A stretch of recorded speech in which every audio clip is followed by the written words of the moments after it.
Peace, peace, peace, peace. As you can see, I've done a little bit of upgrading to actually thematically how we do the live stream now. And we're here this morning because I wanted to talk about this video. Well, I want to get into actually watching this full interview with President Trump at the NABJ, right? The National Association of Black Journalists. So I want to go ahead and watch this and break it down. And there are a lot of people doing breakdowns on this conversation, right? But one of the things we have to evaluate is the situation itself and what is being said without the tint of, whatever party lines you want to toe. If we just literally just sit down and listen to what it is that's being said, we can actually come to an agreement on what President Trump, or former President Trump, however you want to say, is actually addressing. Because a lot of times we'll address Trump we'll address him, and I don't know why I'm stuttering this morning. So I apologize for that. But anyway, how you address President Trump typically depends on your political skew, and that's one of the things we don't want to do. Yes, I am conservative. However, I'm more along the middle of the roads. I am not a staunch conservative where I agree with a lot of the things on the national platform, but I'm more conservative than I am liberal. Okay, so what we want to do is sit down and actually watch what it is. And there's a couple of things that I want to start this off with talking about that were very impactful to me, especially because there was no male representation. There was no male representation on this panel at all. And I found that very peculiar because it looks like a setup to where they want to put women at the forefront of this so that when President Trump goes off, they can make it about him disrespecting black women. I don't think nobody really caught that part about it. They want to, I really do think, because a lot of this stuff it's set up, right? Even the way that they have the seating as we watch it is going to be set up. And this is really giving and really telling in a way of not only how things are handled with particular women within inside of our community and how they speak to male authority or speak to men in general or speak to any type of leadership. This is what we're going to get in this kind of conversation, and we're going to see that. As we've seen on the internet, we're going to see it on full display in this particular situation as well. So let's go to this first video. This video is coming from the Kinganda, which is O'Shea Duke Jackson. This is another one of his channels. This is one of his other channels that we're going to look at. Give me 1 second. Yes, we are live on Facebook. So this is one of his channels, and we're going to look at this video, and this is going to kind of explain a little bit. His commentary is going to explain a little bit about what's going on as far as what Vice President Kamala Harris's nomination to become president of the United States means to black women, and how that disenfranchises black men as a whole, or how black men have been disenfranchised. And then I'm going to show you another video right after this that from Fox News that's showing the black men that they're talking about, and it's going to go right into this video where we're going to see these ideals in operation. So let's go ahead and watch this video real quick. Thousands of other African-American women, from business to politics to Hollywood, joined a Zoom call, raising over $1 million in just 3 hours in support of the first Black and Indian American woman sitting vice president, who is now running to succeed President Biden. Okay. So that was the first thing that I want to stop at, is she said the first Black and Indian woman. So yes, we are going to put those designators on her. However, if those are the only designators you're going to place on her as a president, then we got a problem.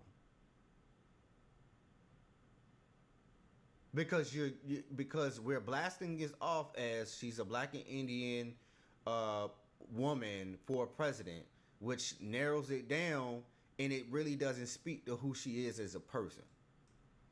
That's 44,000 black women getting on the Zoom call. We don't know where they're from, but we know they're black women. We can assume it's African American or hashtag FBA, but we don't know. Look at this next situation. She's raised $81 million since yesterday, a record for 24 hours, and she's piling up the endorsements among leading Democrats. Our vice president has been focused again on issues that Americans and individuals care about each and every day. In a new CBS poll, the vice president has widespread Democratic support, 79% saying she should be nominated. In addition, 45% say the Democratic Party chances are better now against Trump. Only 10% said it was worse. Vice President Kamala Harris has excited the community. 4 possible Harris running mates seem to be emerging. 3 governors, Beshear of Kentucky, Cooper of North Carolina, and Shapiro of Pennsylvania, and 1 senator, Kelly from Arizona. And then I want you to look at. So something that's very important to this conversation is when we look at this news clip that he has in here, right? When we hear what he's talking about as far as the fundraising that was done, it is very much so important of who is actually nominating or who's actually giving to the backing this fundraiser, because nationality actually matters. Like, a lot of people don't understand the difference between race and nationality. So different nationality, you can have Afro-Latinos, they can be considered as black. You can have Africans who can be considered as black. You can have people from Indians who can be considered as black because of the melanin content, right? But there's a difference between like a Nigerian woman giving and a black American woman giving.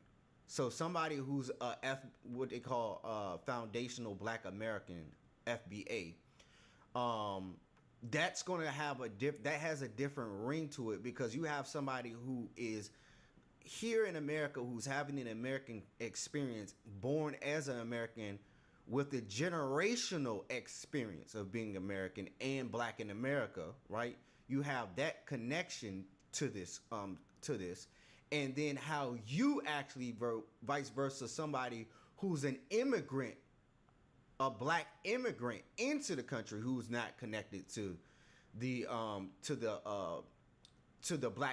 black American or natural black American experience, or you have a first, second, and third generation African Americans or black Americans, black immigrant Americans who are here too, that have a different experience. And those different experiences show how it is that people are actually going to vote and how they look at what it means to be black in America. Because again, and we're going to hear this on the actual panel, not every black is not a monolith, right? So we have to make sure that we're understanding what that looks like. There's a young gentleman on TikTok right now. He's booming on TikTok.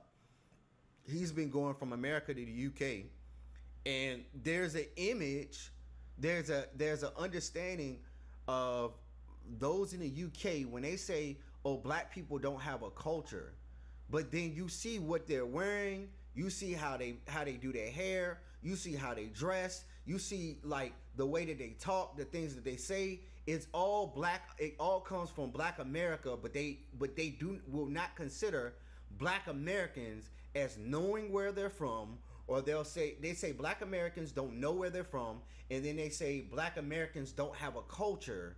But you'll see, but they don't understand America has a culture. Black Americans have a culture, and we know where we're from. We're from America, right? That's why we're called Black Americans, right? We have a culture. It's Black American culture. Everything from Southern culture to Northern Black culture to West Coast culture. All of these things are derived, especially when we start talking about like Black culture and hip hop culture, blah blah blah, or what they like to call urban culture, right? Urban culture from America has shaped urban culture in almost every other country and continent across the globe. Like, you got literally Chinese rappers who sound just like any American, African rappers who sound like any American, UK rappers that sound hip hop at its core is a Black American invention and a Black American export through whiteness. So we got to put that caveat on there, because we have a global aspect on hip hop culture because it's through whiteness. White people are the exporters of our culture, the biggest benefactors of our culture, of something that we created. However, our culture influences, and this is what Dr. Umar Johnson was talking about on a Black Breakfast Club interview, where he was saying that one of the things that we should be giving back is, as far as our reparations, is control over our music, because it's one of the biggest exports of Black people Black people in America, right? Which starts to spark our economy as Black people, right? So again, we have all of these things that are going on when it comes to us understanding the cultural aspect of what it is that we're talking about. And that's why it was so important for him to say or question where the money funds were actually coming from, because you can say Black, but what does Black actually mean? Black is not a monolith, so you have to break that down and say, okay, were there Black American women? Or are we talking about Nigerians? What are we talking about? Africans? Are we talking what are we talking about? Are we talking about all of this stuff matters, because the cultural aspect allows us to understand how these things operate in totality. Of Kentucky, Cooper of North Carolina, and Shapiro of Pennsylvania, and one senator, Kelly from Arizona. And then I want you to look at this other situation. Goldman Sachs revealed today a suite of 17 new investments, partnerships, and grants as part of its 1 Million Black Women Initiative. Launched in early 2021, Goldman's 1 Million Black Women Initiative reflects its intention to spend more than $10 billion over the next decade to advance racial equity and economic opportunity in Black women. Joining us now for more is Goldman Sachs Asset Management Global Head of Sustainability and Impact, Margaret Anadou. Margaret, nice to see you again. Thanks for joining us. A lot of investments here. How did you go upon selecting where you would invest? Yes, hi, thanks for having me. So I think the selection process and really directing our efforts has probably been one of the more validating parts of the initiative. So when we announced this initiative back in March to invest $10 billion alongside $100 billion of philanthropy to narrow opportunity gaps for at least 1 million Black women over the next decade, a key part of the initiative was really listening. We knew importantly from the start that if we wanted to have a real impact on Black women and their families and their communities, that we had to put their voices at the center. And so since the last time we connected on this about 9 months ago, we've engaged with over 20,000 women in one-on-one conversations, roundtables, to really large public listening sessions. And so they have been the real source of many of the investment ideas, many of the grants that we're providing to organizations led by Black women. And so really the process has just been listening, sitting back humbly and understanding what the challenges are, and importantly what the solutions are, and then putting that capital behind those great organizations and entrepreneurs. So if you look at the last situation that we saw, here you have Goldman Sachs wanting to give $10 billion to Black women. You saw the lady's name there. I believe it was Anadou. That's a Nigerian name, but she falls underneath the protection of Black women. a lot of women that grew up in America that come from someplace else can also fall in line with the black female story from the African American community. They can. And this is one of the things that a lot of people have with, like, when we talk about the FBA community. This is one of the problems that they actually have when it comes to this conversation of blackness in America, because anybody who has a certain melanin content can come under the umbrella of blackness in America, right? Especially when you're coming from African, Caribbean, even some South American places. They can come in and be considered black and reap exactly, and they can come in and actually reap the same benefits as any other black person in America, right? This is why there's a problem, because you can come from another country, another place, and take resources away from those who are actually here. So there has to be a designator that is different, right? There has to be a designator that is different. It can't be all of us are just African American, because somebody from Sudan can come over and say that they're African American, and then they fill out paperwork and say, well, this, that, and the third. I'm an African American, therefore I can fill out grants saying that I'm an African American because I am an African American. That's different than, again, talking about the people that are here, right? And it works twofold. Yes, it bolsters the numbers of who we say are African Americans. So you have to put the designator there. Is this person an African American as far as an immigrant African American, or are we talking about natural born black Americans? So I don't like using a moniker black American, but because of how our formation is and our history, we have to create some kind of designator. So I'm going to say African Americans differently. I consider African American as different from black American.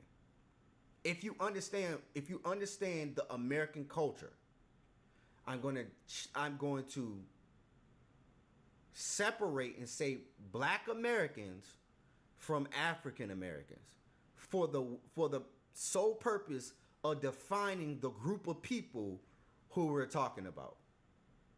So black Americans would be considered us who are 10, 20 generations here in America. Vice versa, African Americans or immigrated African Americans or anybody who comes from anywhere, any other places, right? Or immigrant black Americans is anybody else who comes from any other place and considers themselves black, right? And reaps the benefits of the struggle of black Americans who are truly black Americans indeed. So that's different. So when we talk about these things, you have to be very keen on what we're talking about, because again, they take resources away from us who are here in America, and they don't see any problem with it. A lot of them actually just see us as lazy, right? They come to the country, whether it be from the islands, whether it be from South America, whether it be from the UK or it be from Africa, and they see as natural black Americans as being lazy and disenfranchise us from the history to which we had to come from. So being an immigrant is not the same as your grandmother's grandmother was connected to slavery and Jim Crow, having to deal with that trauma and passing that trauma down from you. You're not connected to the trauma to which we live here in America. And this is what one of those critiques where Kendrick was talking about when it came to Drake. There's a difference between a mixed Canadian kid coming to America and having this conversation of blackness, vice versa, somebody having a conversation of blackness who had to live and was bred generation after generation in Compton, right? Like the same experience, a Nigerian who comes to America and who has a family structure who's not connected to the trauma of blackness here in America is not going to have the same experience as a child who was raised up where their generation after generation living in Wickham and Creighton Court or any other project housing, right? Marcy projects, right? It's not the same. So when you have these mentalities generation after generation after generation, it actually skews the way that you see your outlook or your worldview. I wasn't raised in the projects, right? I was raised in a black suburban area. I guess you can, as you can say it was black suburbs, right? In a city, but it's more black suburb. And what I mean by that is it's not like the white suburbs where we got cul-de-sacs and you know, new housing and you know what I'm saying, where we live. Where I live it was in the city, and you have a black community. We didn't have the same type of we didn't have that same type of we didn't have that same type of setback as those who were raised in like the project housing. So we were kind of like more along the lines. We still were like in that lower middle class, but we were in that lower middle class, but we weren't in the low class neighborhoods. And I hate saying low class because I know a lot of people who live in public housing and they're not low class people. It's just when we talk about this, we're talking about economically, right? I want to talk about the economics of it, not as saying that you're less than. It's just your economic status is different than where we live. But we all intermingle in the same schools. So you had lower income families intermingling with the lower middle class families. There is no separation. So like my kids, at least a few of them, they don't have the experience of the low income experience, right? They've gone to school in middle class neighborhoods. So I would never expect my child or my children to speak in a way as someone who was coming from a lower income neighborhood, right? That's different. So there's another layer there, right? So all of these things because all of these things shape the way that your worldview is going to be. Your personal experience shapes your worldview. If you're going to argue, you can't argue against that. That's just how it is in the black community. And a lot of times, and like I said, a lot of times what they try to do is when people are coming into America, as immigrating into America, a lot of times what they do is they try to take that away from us and take away our experience and take away our understanding of how America works, because they're coming from an outside view. If you weren't born in it, you're not going to understand it.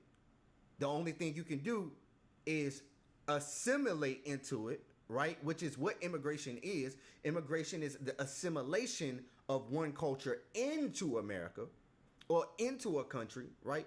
And now they're taking on, they still have their cultural identity, but they're living their cultural identity inside of the cultural identity of wherever it is they live. That's why you get these monikers: Irish American, Japanese American, Chinese American, Indian America, because they have a culture that is being fused with American culture, because there is an American culture. Now, Black Americans have a black culture, but we're Americans. Our culture is American culture. So that's different. So we're Americans in another class of Americans, right? Because that's how America's set up. We're Americans having an American experience, but as black people.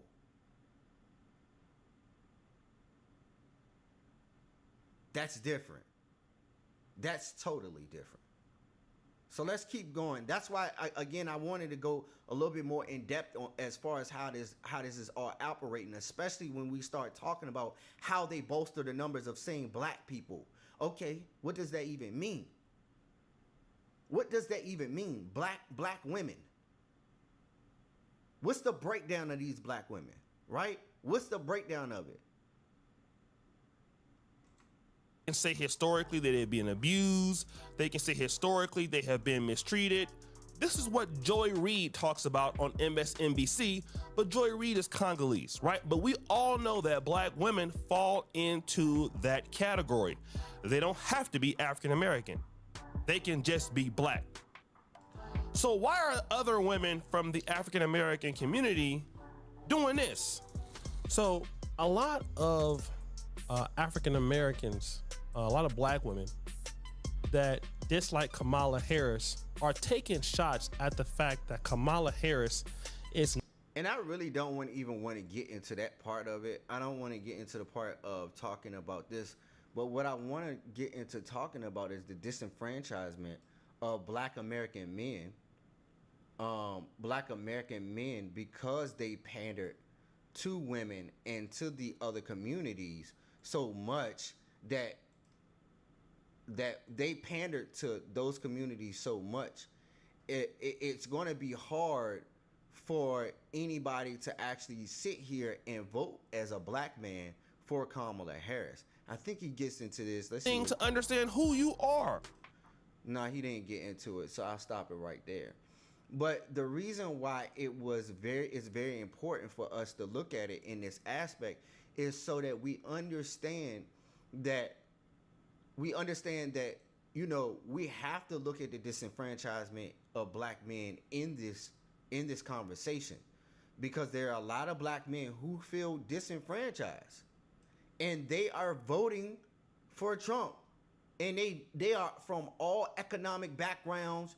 You're going to see a lot of stuff. They from all economic backgrounds, all subsets of blackness, and you're going to see it. And this is something that the Biden or the Harris administration has to combat, which is going to be hard, because the idea or the identity of them is literally saying, y'all been doing this for years. It's already stuck in my mind. I've seen y'all generation after generation do this.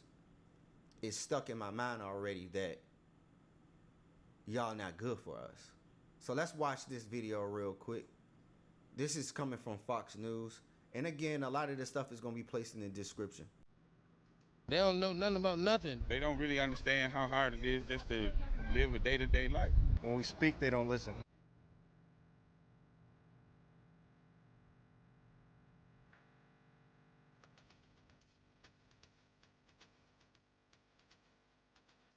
What they understand least about us is that we are human beings too, and we got rights too. I don't think they take us serious. They take us for granted. The fact that we're just Americans, first of all. A lot of times they think that we are just going to follow maybe what our parents followed or what our grandparents followed, and they think that we're not thinkers, smart enough to think for ourselves and really look at this for what it is. They believe that black people are uneducated, that they don't love their country, and they are just led by whatever they see on news, celebrities, and the media. Not gullible the black voter is. They're underestimating the black voter. They're putting us in a box, and they think we won't deviate from the norm. They don't come to the hood and see what's going on in the hood, so they'll never know what's going on in the hood. They don't have black voters if they don't have any broke black voters. They can't buy us. The black vote has long stood with the Democratic Party for long, and I feel like they have taken that for granted, and they haven't done much with it. And black men are entrepreneurial. Black men are responsible. Black men want to take care of their family. Black men are competent. Black men are able, and we can't be bought with socialist agendas. We are smart and we're able. We're trying to get up out of here, take care of our people, get rich, feed the wealth, you feel me, and make it somewhere. They don't know that. Never put people in a box. That's what the Democrats don't understand about black people. They're smart, intelligent, and will think for themselves. They think that we're all broke. They think that we need handouts. And it's just not like that. We're hardworking people. We're just normal people. We're not special because we're black. No person is special because of their race. We're just normal people, and that's it. And you don't have to treat us like we're a brand new creature, okay? Trying to make me think that I deserve more than somebody else. I've been mistreated more than others. No, we're just normal people, and we live normally in society. That's it. They literally underestimate the zeal of the people to get successful in this country. It doesn't matter how they look. It doesn't matter where they come from. Everybody wants to succeed. They want a chance at that American future. And they at least understand that because they think that somehow they can associate that only with their party. But people are looking for success wherever they can find it. And if the conservative movement shows them that that's where they're going to find that success, then guess where they're going to go? That's exactly where they're going to go. Not all of us think of ourselves in relation to our skin color. This is really about values and morals and how you see the world, and you just vote that and vote that way and whatever's best for you. Not everybody's going to fall in line with the Democrat or the Republican, you know, so it's just our individual thing. But attacking people because they vote one way and think they're supposed to vote, you know, Democrat because they're black is probably not really a good idea. I feel like sometimes they're just like, you know, trying to get the vote for like any other reasons, but then end up not really like following the agenda. Democrats view black men as really, it was almost like we're not there in the community, right? That's untrue. Now, I always got the feeling as a young man that I was like an absentee. They felt like black men were absentees in society. That's not true, and it's never been true. We've had some hard ways to go in society, but it's never because we were absentees in society. We have families and we live in society and we want to live and prosper in our family just like anyone else. There is no, I think, there's no black guy, no white guy like that. We are Americans and we should always respect one another. So that video was very important to watch because and as we go into this full interview, it's important to watch because we're looking at we're really looking at what people are actually saying on the street. And this is one of the things that I typically talk to like believers about is you have to listen to the people and how they speak and what they're addressing when they're talking, when you're trying to minister to people. And a lot of people get into ministry and they don't even understand how it is that you're actually supposed to minister to people, right? Ministering to people is and this is something that my pops often talks about is, you know, he always talks about being a friend first.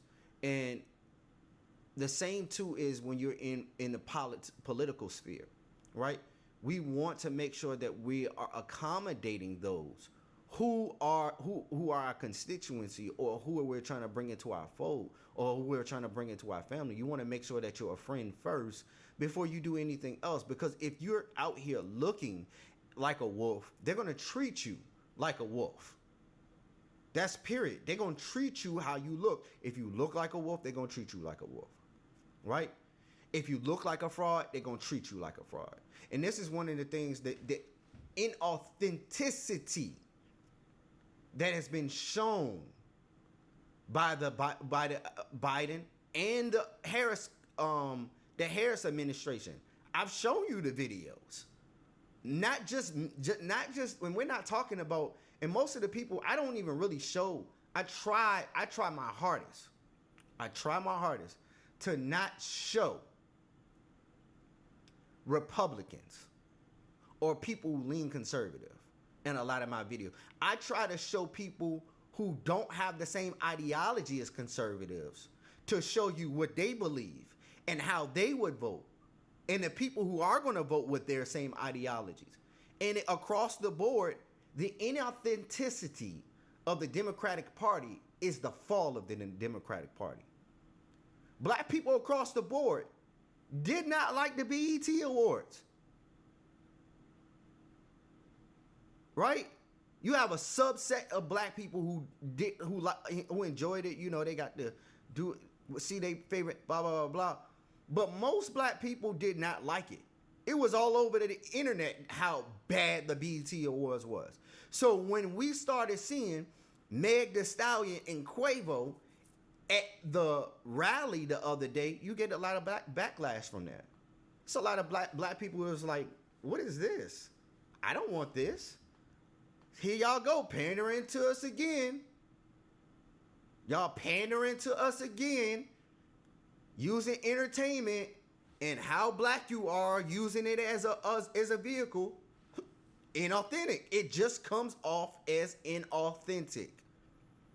Vice versa of Trump, who comes off as authentic to a lot of people because we know who he is and he never stops being him. He don't stop being him in front of white people. He don't stop being himself in front of black people. He don't stop being himself in front of nobody.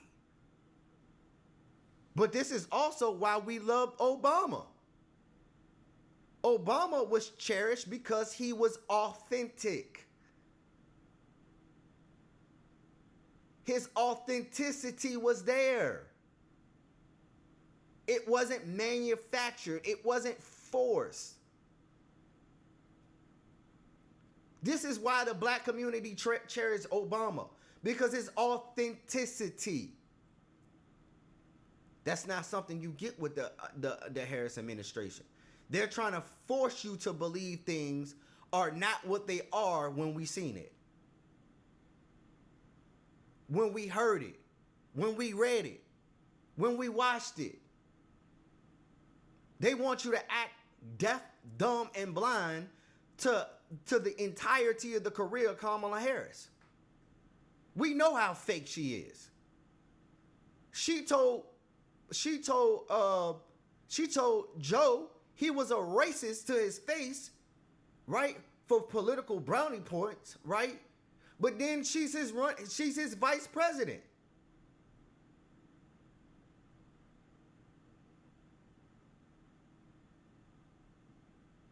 We know how fake she is, how she plays fast and loose when it comes to being around black. Listen. She might have, anybody can go to a HBCU. That don't make you black. Her mother raised her as an Indian. When she started off in politics, she considered herself an Indian woman. She didn't even say an Indian Jamaican woman. She didn't even say Indian and black woman. You know, when you start hearing this black moniker alongside of her, guess what? Start hearing it when it's time for election season, when she got to get the black vote. Because she can pass as black. She's passing as black. She's passing as a black American without having the black American experience. She has 2 countries of origin she can go to. Black Americans don't have that. There is no country of origin. This is the country. We're here. We're not going nowhere. This is our origin. This is where we come from. This is where we live. And I know a lot of my fellow black Democrat, a lot of my fellow black Americans who are Democrats, they don't like hearing this. Oh, you being divisive. No, we're keeping it real. What you gonna do? What are you gonna do for us who are having the black American experience? What are you gonna do for us? What are you going to do for us who have lived the black American experience? What you gonna do for us? They sat up there and told Ice Cube he shouldn't have sat down with Donald Trump to get nothing done. But then when you sit down with Kamala and Biden, it's, oh, we're going to look into it. We talk about reparations. We'll study it. I'm not really going to do anything specifically for black people. We heard it out our own mouth. We see the policies For our own eyes, I showed you the multiple cities, big cities around America who are ticked off at the Democratic Party. Californians are not feeling how California is going. New Yorkers not feeling how New York is going. Michiganders not feeling it. People in Illinois not feeling it. Texas not feeling it. Arizona not feeling it. Louisiana not feeling it.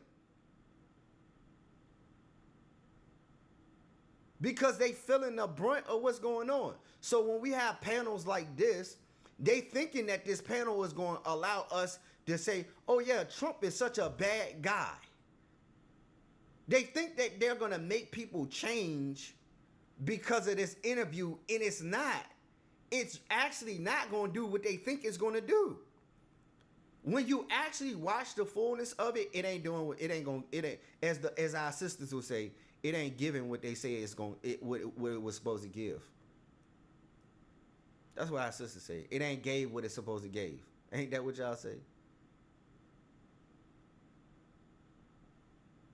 It's not giving.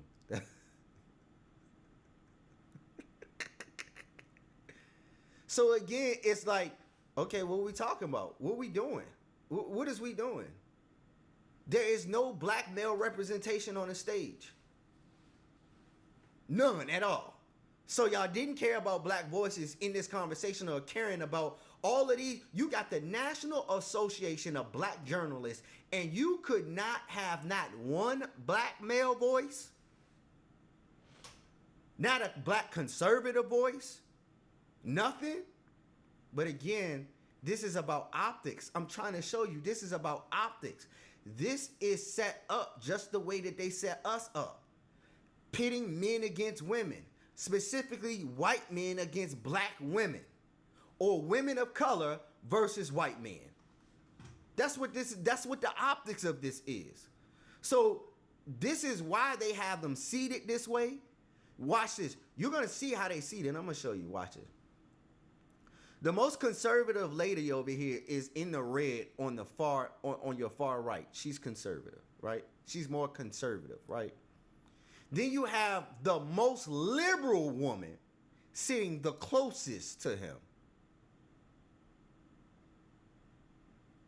I want you to understand this.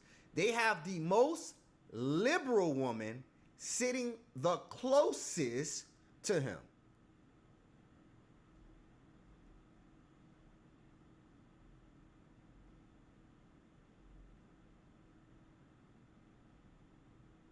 And we're going to see how this interaction goes, because they get to put her in the shot enough. Get to put her in the shot enough to show us to create this dynamic. I know this because I do filmmaking. They did this on purpose. Y'all think this is they just did this for no, they did this on purpose. You going to see it for yourself. This was a setup. It was a setup. They know how Trump is. He's a New Yorker. We know how he is when it comes to certain type of energy from journalists. He not feeling that. He has respect for certain people based on how they treat him. But that's just like any other person. They would never bum rush or do the things that they did at this convention to any other, to Joe Biden, to Obama, to Michelle Obama, to Hillary Clinton. They wouldn't dare do this to any of them. Bill Clinton, they wouldn't dare do this to any of them. Even George Bush, they wouldn't have did this to George Bush, because he's far removed from the conversation. Right? He's so far removed from the conversation, they don't have no beef with him no more. So let's look at it. Impact of those policies, especially in black communities. Former Presidents George W. Bush, Barack Obama, and Bill Clinton have attended the NABJ conventions either as presidents or as presidential candidates in past years. NABJ is currently in conversation with Vice President Kamala Harris's team to schedule a Q&A either in person or virtually in September. As journalists, we use opportunities like these both to inform our reporting but also to help voters understand the choices that they face in a consequential and historic election year. NABJ has partnered with PolitiFact to fact-check this conversation in real time. You can access that feed on social media using the hashtag NABJFactCheck. Again, the hashtag is NABJFactCheck. Cameraman, we have a lot to together. get to, and we do not want to waste any time, so let's bring out the former president of the United States, the Republican nominee for president, former President Donald Trump. They ain't had no other camera. They could have cut to. I don't like this feed.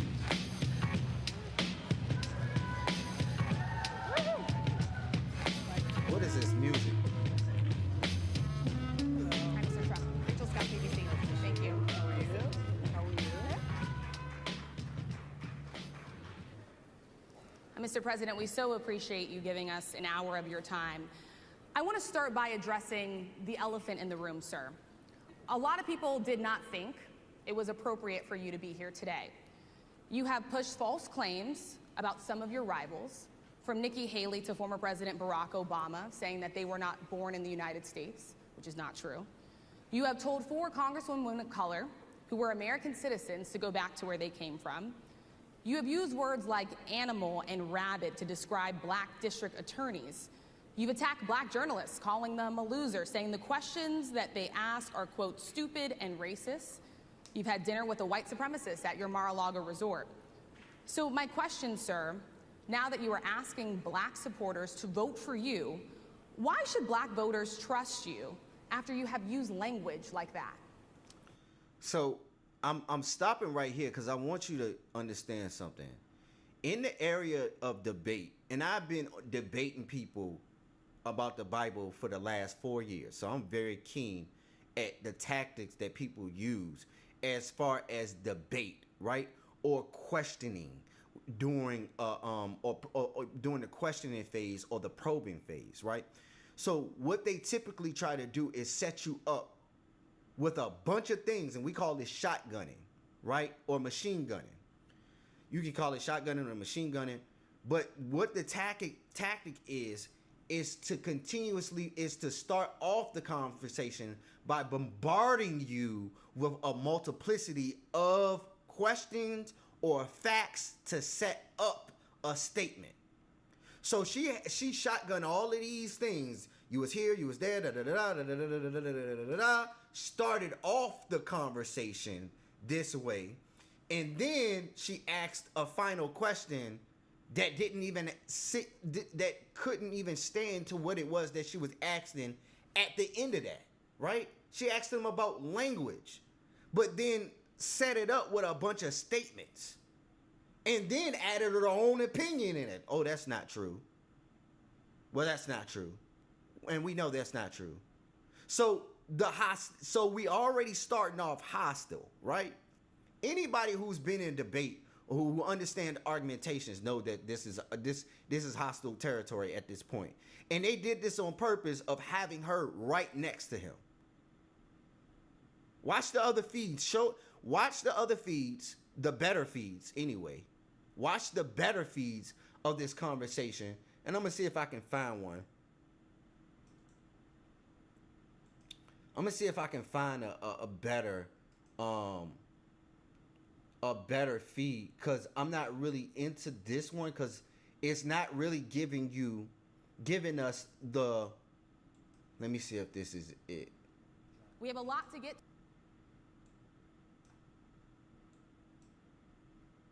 Is this the only one? I think this is the only feed, but there's another feed that's given by the NABJ, right? And that's I have to find that, and I apologize for that. Let's change. I need to change something too. Copy. This is the best feed we're gonna get. But there's another one that Anton was watching that I need to find. I need to find, right? But you're gonna get the aspect of what it is that I'm talking about. This one camera angle is killing me right now. They should have at least had 5 cameras on here. Should have had a camera for each correspondent and another wide camera, 6 or 7 cameras for real. that had to get all of the angles for this. This is ghettos. I don't know what ghetto is. All ghetto. Get out. I don't know who they got on the camera. That junk is weird to me. I'm sorry. I'm a filmmaker. And I do this. It's just weird to me.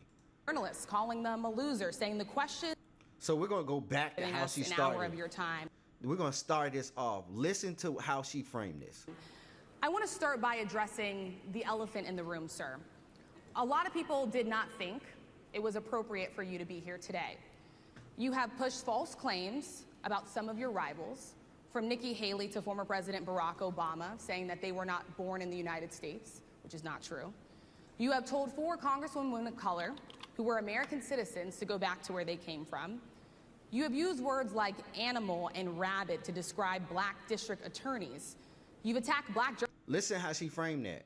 To speak to a black attorney. Like Trump talks to everybody. If we go back down the timeline, he didn't care who he was talking to. If they were a journalist, he always talked to them like crazy. It had nothing to do with them being black, but she's trying to frame it as if this has to do with them being black and not them being poor reporters. And we're going to see that. Watch it. Journalists calling them a loser, saying the questions that they ask are, quote, stupid and racist. You've had dinner with a white supremacist at your Mar-a-Lago resort. So my question... You see what I'm talking about? She's framing it to make it sound like he's racist. She framed this in the aspect of him being racist because she ended it with a statement saying, oh yeah, you had dinner with a white supremacist.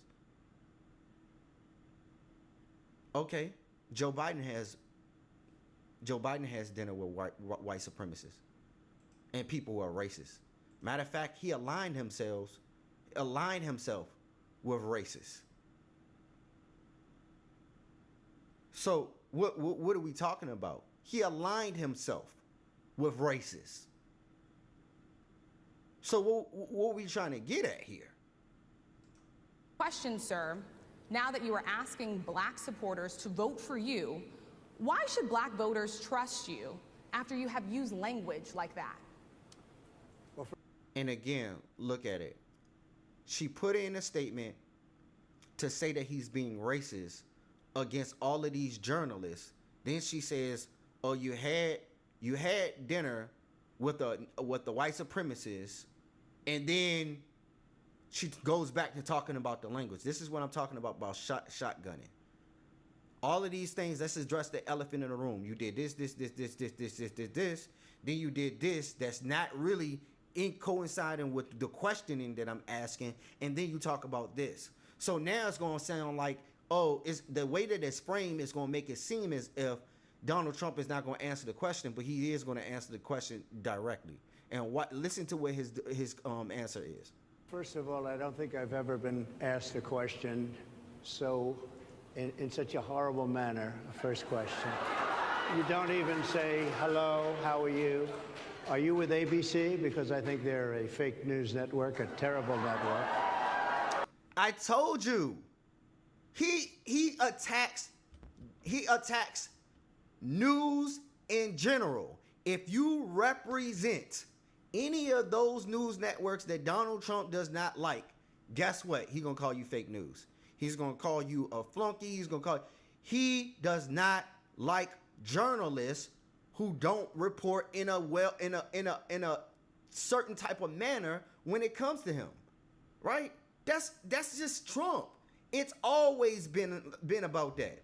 But for us to try to force racism in this conversation as a whole, it's disingenuous. It's very much so disingenuous to try to force race into a conversation about how he speaks on journalists when we know for years it's always been, you're fake news, you're fake news, you're fake news. That's what he says. It don't matter if they white, Asian, black, he don't care. That's how he talks to everybody. So to frame that, to try to, in front of black people, to frame that and say, oh, he's racist because he spoke to these people that way, no, that's just not true. And we all know this. People waking up to this. And I think it's disgraceful that I came here in good spirit. I love the black population of this country. I've done so much for the black population of this country, including employment, including opportunity zones with Senator Tim Scott of South Carolina, which is one of the greatest programs ever for black workers and black entrepreneurs. I've done so much, and you know, and I say this, historically black colleges and universities were out of money, they were stone cold broke, and I saved them, and I gave them long-term financing, and nobody else was doing it. I think it's a very rude introduction. I don't know exactly why you would do something like that, and let me go a step further. I was invited here, and I was told my opponent, whether it was Biden or Kamala, I was told my opponent was going to be here. It turned out my opponent isn't here. You invited me under false pretense. And then you said, you can't do it with Zoom. Well, you know, where's Zoom? She's going to do it with Zoom, and she's not coming. And then you were half an hour late. Just so we understand, I have too much respect for you to be late. They couldn't get their equipment working or something was wrong. Mr. President, I would love I think if you it's can a answer the very question nasty on your rhetoric question. and why you I have believe that answered the black voters question. should trust you with another 4 I have years. been the best president for the black population since Abraham Lincoln. That's my answer. Better than President Johnson. And see, he did answer the question. He said, the question was, why should we trust you? But then again, I'm showing you the tactic. She tried to shotgun it and say, oh, well, Donald Trump didn't answer the question. You didn't answer the question because of the way you framed it. You literally machine gunned that whole tangent, right? She machine gunned it. So the question was about the quote unquote racist rhetoric to black journalists, right? But then she also asks, why should the black population trust you? He gave you the answer. You didn't like the answer because it didn't address what you wanted to. But it was very factual in what he said. The housing market was down. He had more black homeowners under his presidency. How do we know this? Because Obama was still dealing with the housing market crash. Biden is dealing with inflation. So it's true. He did have more black homeowners under his administration other than these other administrations. Right? The black HBCUs getting money, right? Obama didn't do that. We've seen a track record. Trump did. Yeah, y'all gonna come back and say, oh, well, you know, Biden gave more money. But Biden gave more money after Trump has started the trend.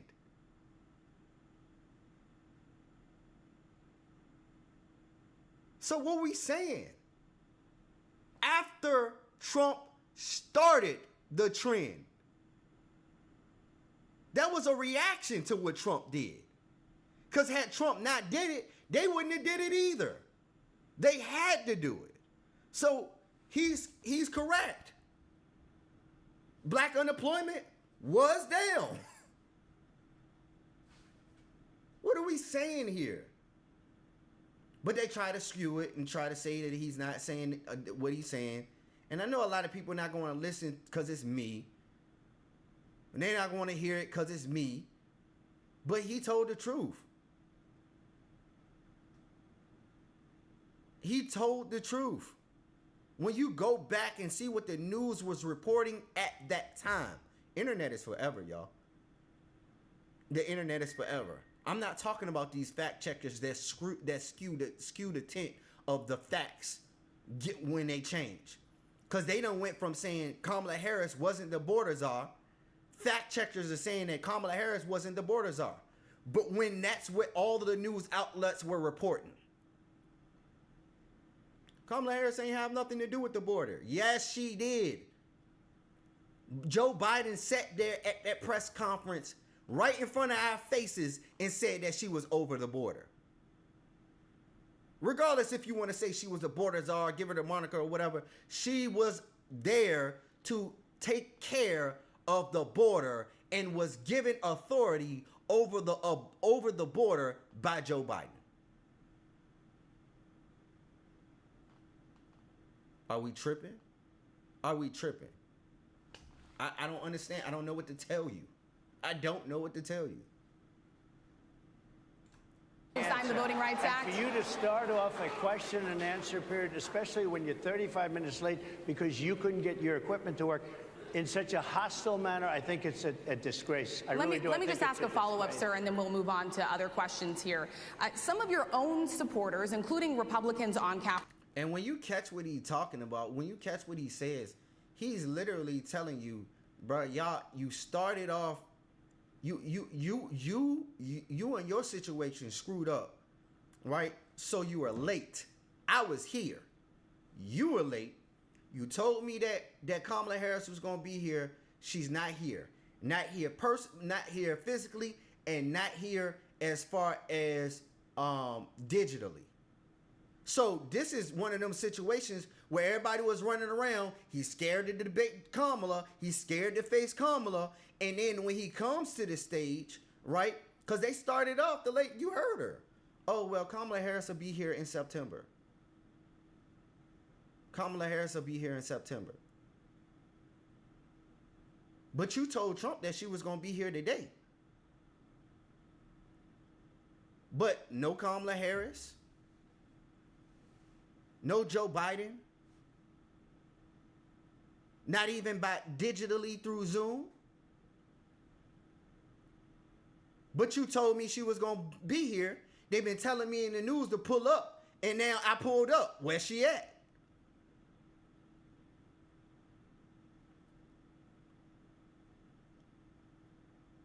Because we can address everything she want to talk about right here, right now. So this is more of a power play for Trump because they already started this off bad. You was late. Y'all on CP time. They started this off disrespectful, right? You lied to me. That's strike one.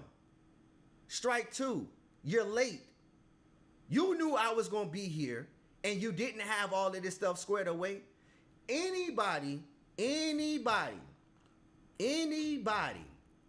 who knows how to do tech on this level, doing presentations in tech on this level, knows that y'all do y'all checks the day before, the morning of, and before. All of this stuff was all supposed to be worked out months ago, days ago, especially if you have something as important as this.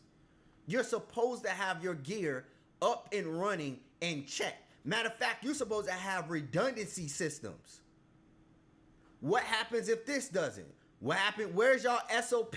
Y'all are not organized. You ain't got no backup plan. And because y'all are disorganized, you're 35 minutes late. I was here on time. You brought me here under false pretenses, right?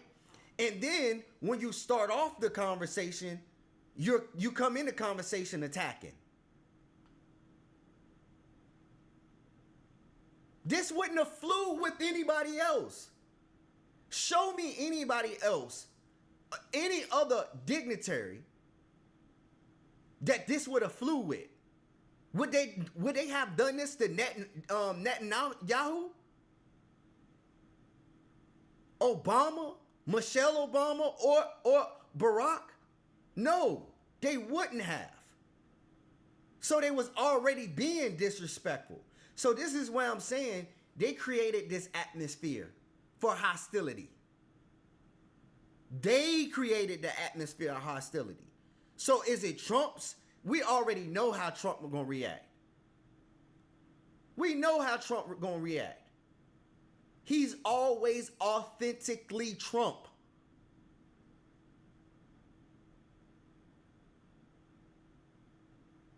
You don't like Trump for being Trump. But he gonna tell you what it is. His brain is literally connected to his mouth. So whatever he thinks, he's gonna say it. And he's from New York. Come on, man. He's a New York businessman. So you dealing with a whole host of things. Come on, bruh. Let's stop acting like we don't know what's going on here. Y'all be acting mad ignorant because y'all hate Trump. But the moment we put somebody else in this position, it would have been an uproar. Oh my God, how could black, see, this is why I don't go nowhere with black people. Black people are so ghetto. We know this because we say it. We say these same exact things. This is why I don't do stuff with black people. Black people so unorganized, they don't know how to do stuff the right way. We say that in our own community. This was ghetto, bro. And I'm going to say what it is. This was a very ghetto presentation. This was not black excellence. I don't care how you got your hair laid down. I don't care about your fashion. The way y'all did this was highly unorganized and ghetto. Why y'all only got one camera for the whole of the stage?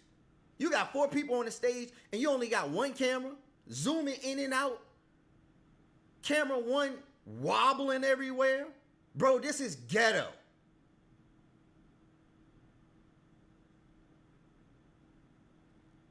This is the most ghetto presentation we can have. This is not black excellence. We could have did way better than this.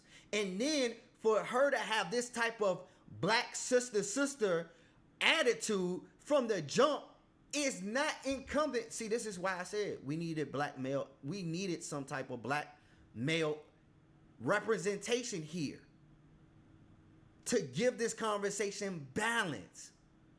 Because she is giving him, and this is not looking good for black women as a whole. And the reason why it's not giving a good representation of black women as a whole, because she's giving him the sister girl attitude against a white man. So guess what? They're going to call her in the white sphere. They're going to say, oh, he was up there with the ghetto girl. Sister girl. But y'all care about black representation, but y'all don't care about black representation on the highest levels. She should have never came out her face like that. I don't care how she feels about Trump. She should have never came out of her face like that. And we're going to see the difference of 2 black journalists, right? Because if he was racist, it's all black women on the stage. We saw it.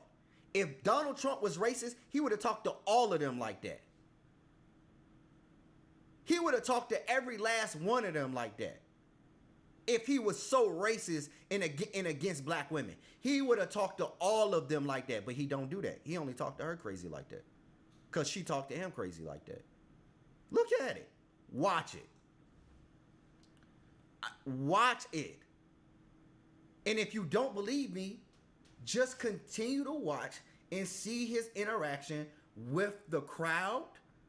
Watch his interaction with the crowd, and also watch his interaction when it comes to these women and these quote-unquote black journalists. Watch his interaction with all of them individually. Watch it. Capitol Hill have labeled Vice President Kamala Harris, who is the first black and Asian American woman to serve as vice president and be on a major party ticket, as a DEI hire. Is that acceptable language to you? And will you tell those Republicans and those supporters to stop it? How do you define DEI? Go ahead. How do you define diversity, equity, inclusion? Okay, yeah, go ahead. Is that what your definition? That is give me a literally definition the words then. Would you give me a definition DEI. of that? Give me a definition. Sir, of I'm that. asking you a question, No, a you very have to direct define question. it.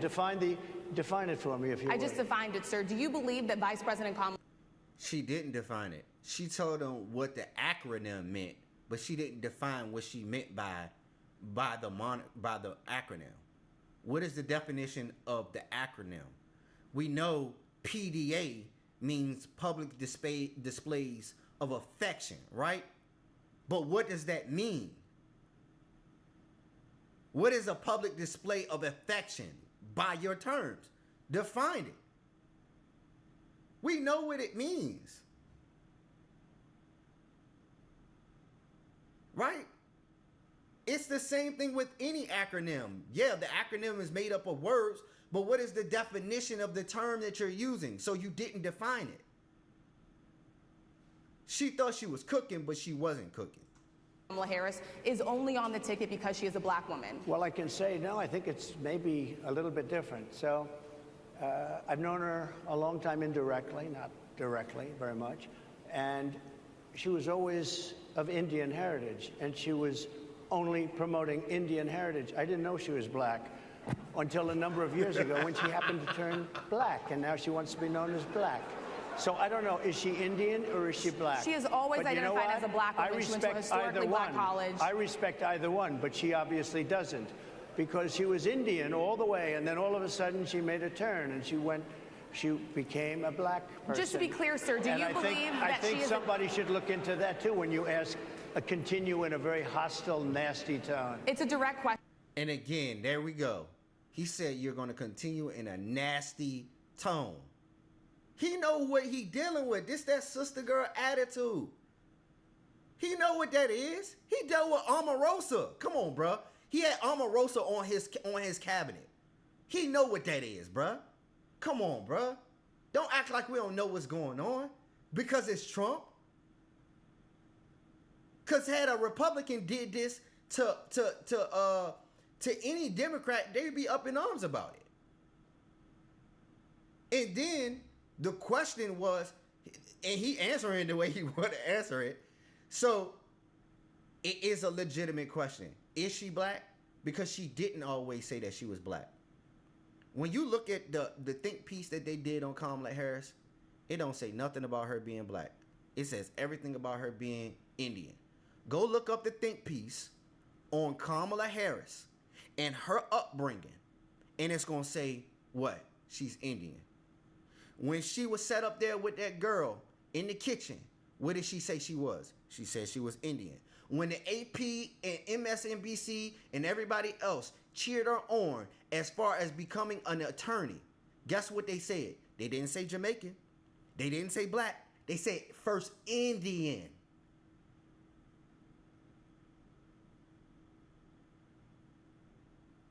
Right?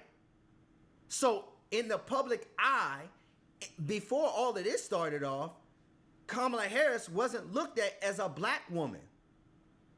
And just because she goes to a HBCU and joins a fraternity at an HBCU, because we got people who are part of HBCUs that are not black.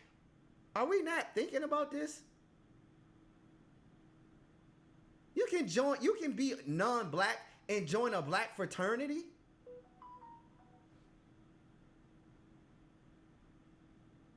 You can, if you go to a HBCU, you can join any frat that you want to. And we have people, because of, what is it called? I forgot the policy that they had. But because of a certain policy, we have people of all cultures going to HBCUs. Why? Because it's cheaper to go to a HBCU than a PWI.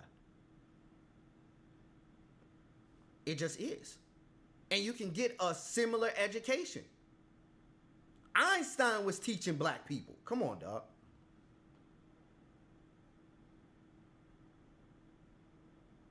So because of affirmative action, that's what I was talking about. We have people from all cultures, all walks of life going to HBCUs. Now, is it as predominant as black people going to PWIs? No, it's not. But it does happen. Question, sir. Do you believe that Vice President Kamala Harris is a DEI hire, as some Republicans really don't have know. said? I mean, I really don't know. Could be. There are some, and there are plenty. I know this lady right over there, Harris, is a fantastic person who just interviewed me at length. And we had a great interview, I think, and I heard you got very good ratings on that Well, interview. you told me it was the longest one of your life, so we had a good discussion. Look, I want to talk about why you're here today. I mean, it is not lost on us how divided we are as a country.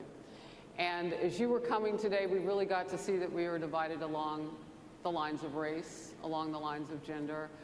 And there is this question of, in this moment where we are, why come here? What is your message today?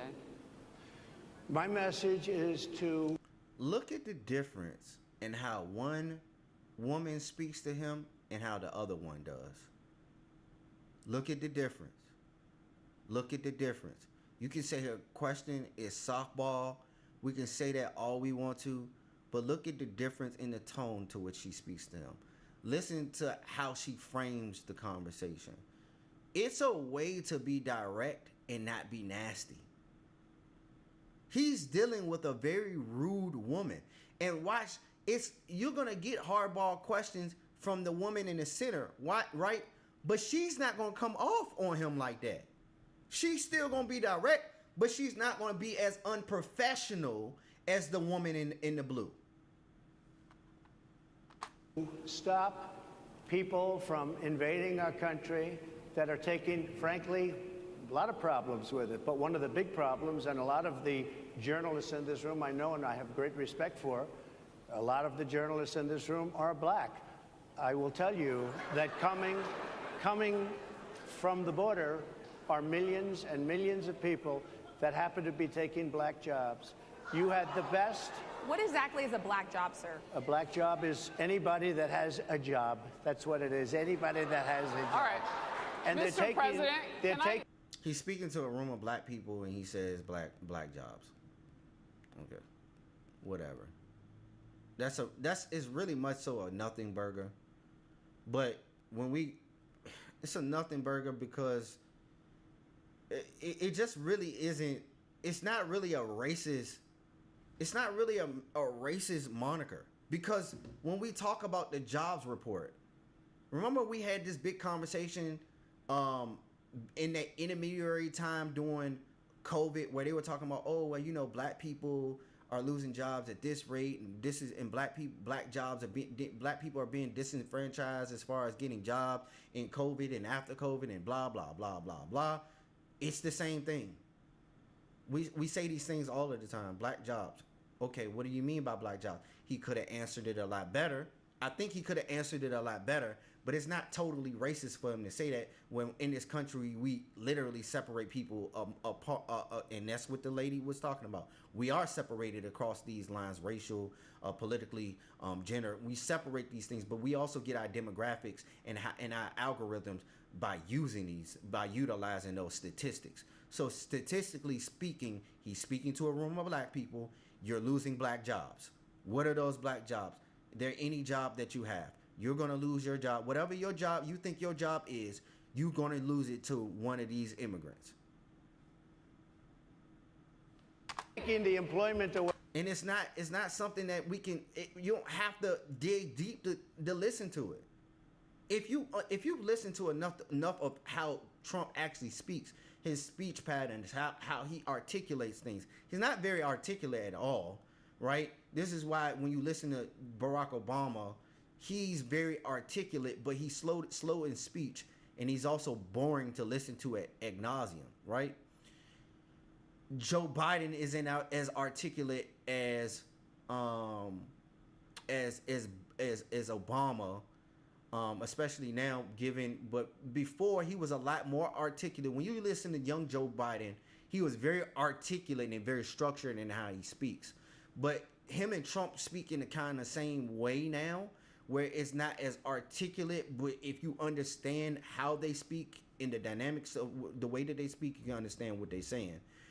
I think we frame them politically incorrectly, both Biden and we frame both of them incorrectly, Biden and Trump. We do that to them both. And then when we talk about Kamala Harris, we know Kamala Harris is not a good orator, right? She needs somebody to write her speeches for her. She needs somebody to actually she needs teleprompters, right? She's not really a good orator, because you'll find if she gets too nervous, she'll start repeating herself. She'll start giving you that passage of time and the time of passage and the passage of time and time of passage. She'll start repeating herself and saying things over and over again because you can see that she's nervous, right? So I understand how she speaks. Even though we make fun of it, that's how she speaks, right? We don't have great orators currently running for president. People who can articulate what their ideals and ideas are, right? That's a problem. However, the point is coming across if you understand how they speak. I can tell when Kamala Harris is being genuine and when she's being disingenuous. Because I'm listening to the way that they speak. I'm basing it off, the baseline is how you started off. How did you start off? Trump is Trump. He's always spoken in this type of manner. So let's get off of this. It's weird to me. Away from black people. And again, I don't like it when Democrats do it to Republicans, and I don't like Republicans do it to Democrats. It's stupid.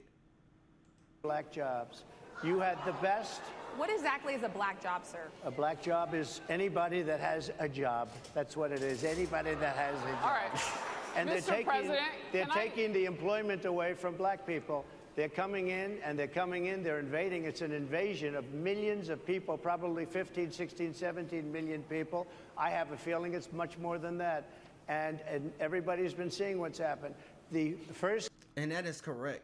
And that's correct. For a lot of people who are in certain industries, those industries are being taken over by illegal immigrants.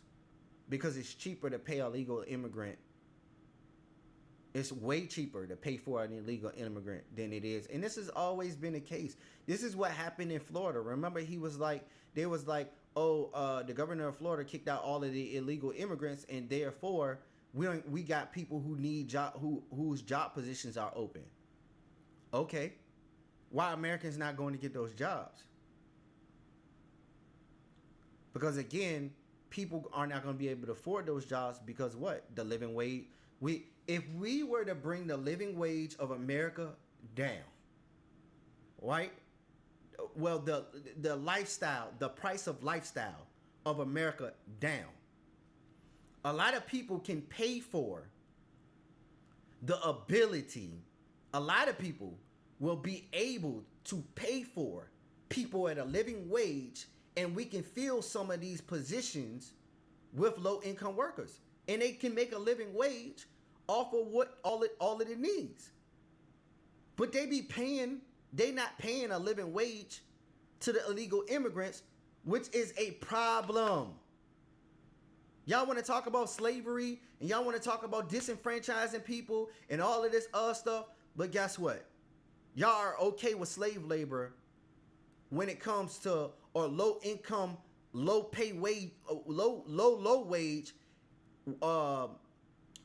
wage payment to these people, right? But when it comes to American, we got to be paid a living wage. It's okay for you to do it to them. It's okay because we're Americans. Like, make that make sense. Either you're going to be for the people or you're not going to be for the people. This group of people, the black population, is affected most by that. And Kamala is allowing it to happen. She's the border czar. She's the worst border czar in the history of the world. There's never been a border czar like this. She's never even essentially been. She said she was there once, but not the right part of the border. So she... Yeah, she said she went to the... We went to the border, and then when she... And this is on ABC. We went to the border. No, ma'am. No, ma'am. You didn't go to the border. Well, I haven't been to Europe either. She told you she never been to the border.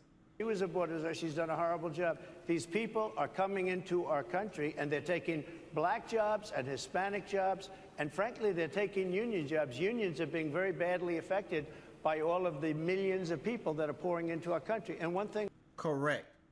Because when you don't have to... And this is something that I learned in my field.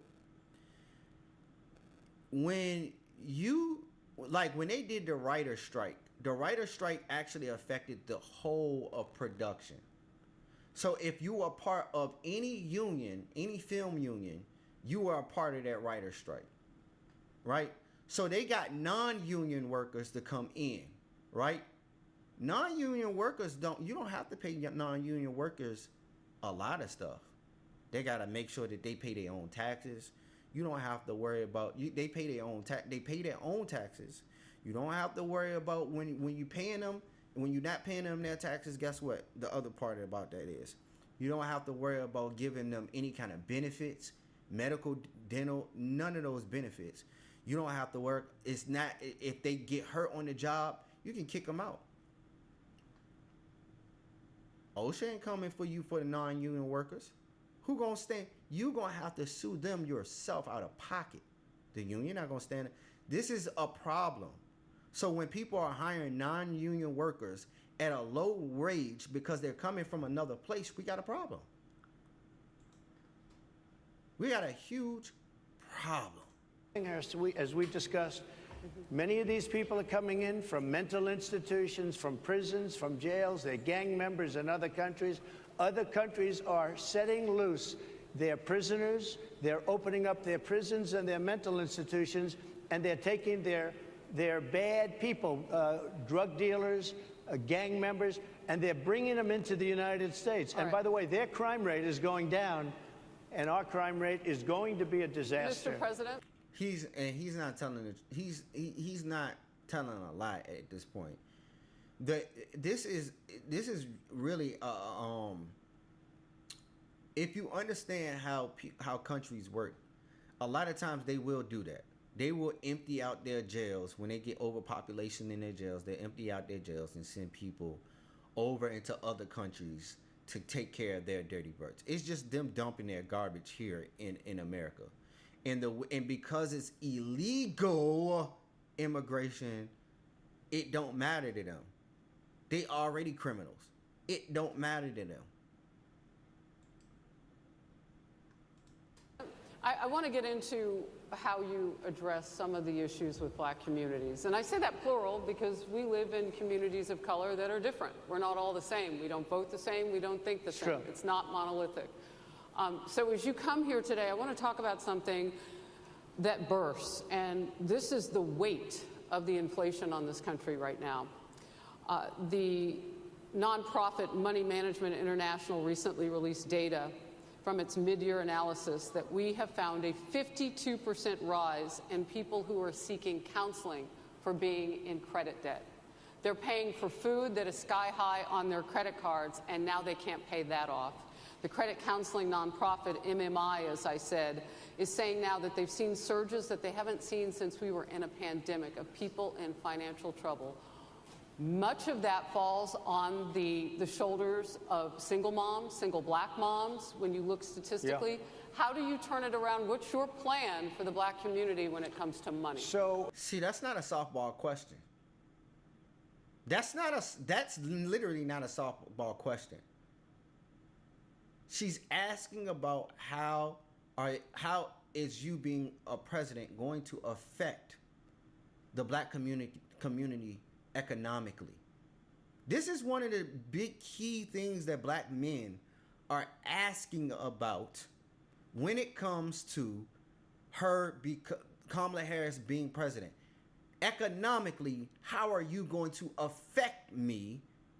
Economically, how are you going to affect me? Economically, how are you going to affect me as a black person?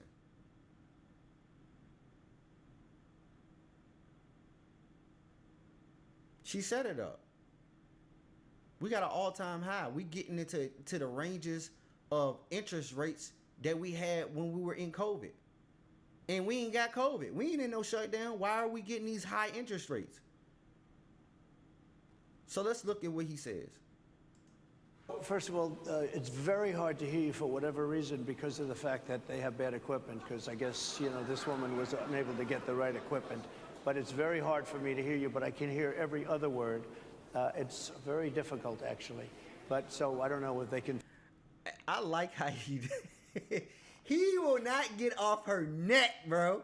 He is literally on her neck. He is not letting up on this lady. He's not gonna let up on her at all. He is at her neck right now. He like, yo, you've been nasty to me this whole time. I'm not doing this. Don't talk to me crazy. You talk to me crazy, and now I'm at your head. Fix it or do something with it, but I'll do the best I can with it. The inflation is absolutely destroying our middle class, our working class, virtually every class. Inflation is a disaster in our country. Inflation is a country buster. It breaks every country. And we had, in my opinion, the worst inflation we've had. They say it's 58 years, but I think it's much more than that. It's been devastating. And if you just take a look at a lot of things they don't include, like interest rates. Interest rates went from 2.4% to 10%, and you can't get the money. People can't buy houses. They no longer have the American dream. Young people, young black people, they don't have the American dream anymore. They can't buy a house. They can't borrow the money because of the cost of the money. They can't buy it because of the cost of housing, because of the cost to build it, because of inflation.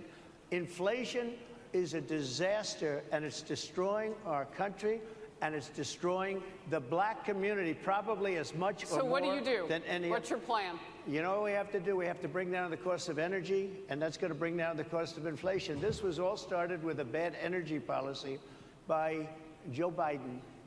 By the way, just if I might, I was running against a man named...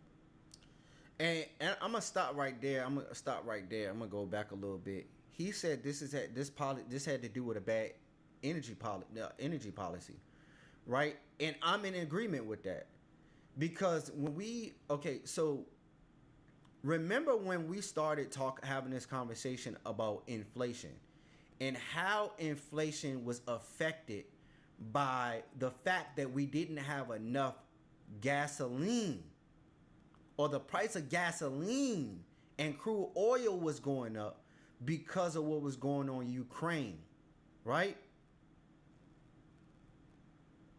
This meant that in order for us to get our goods into America, it cost us more money.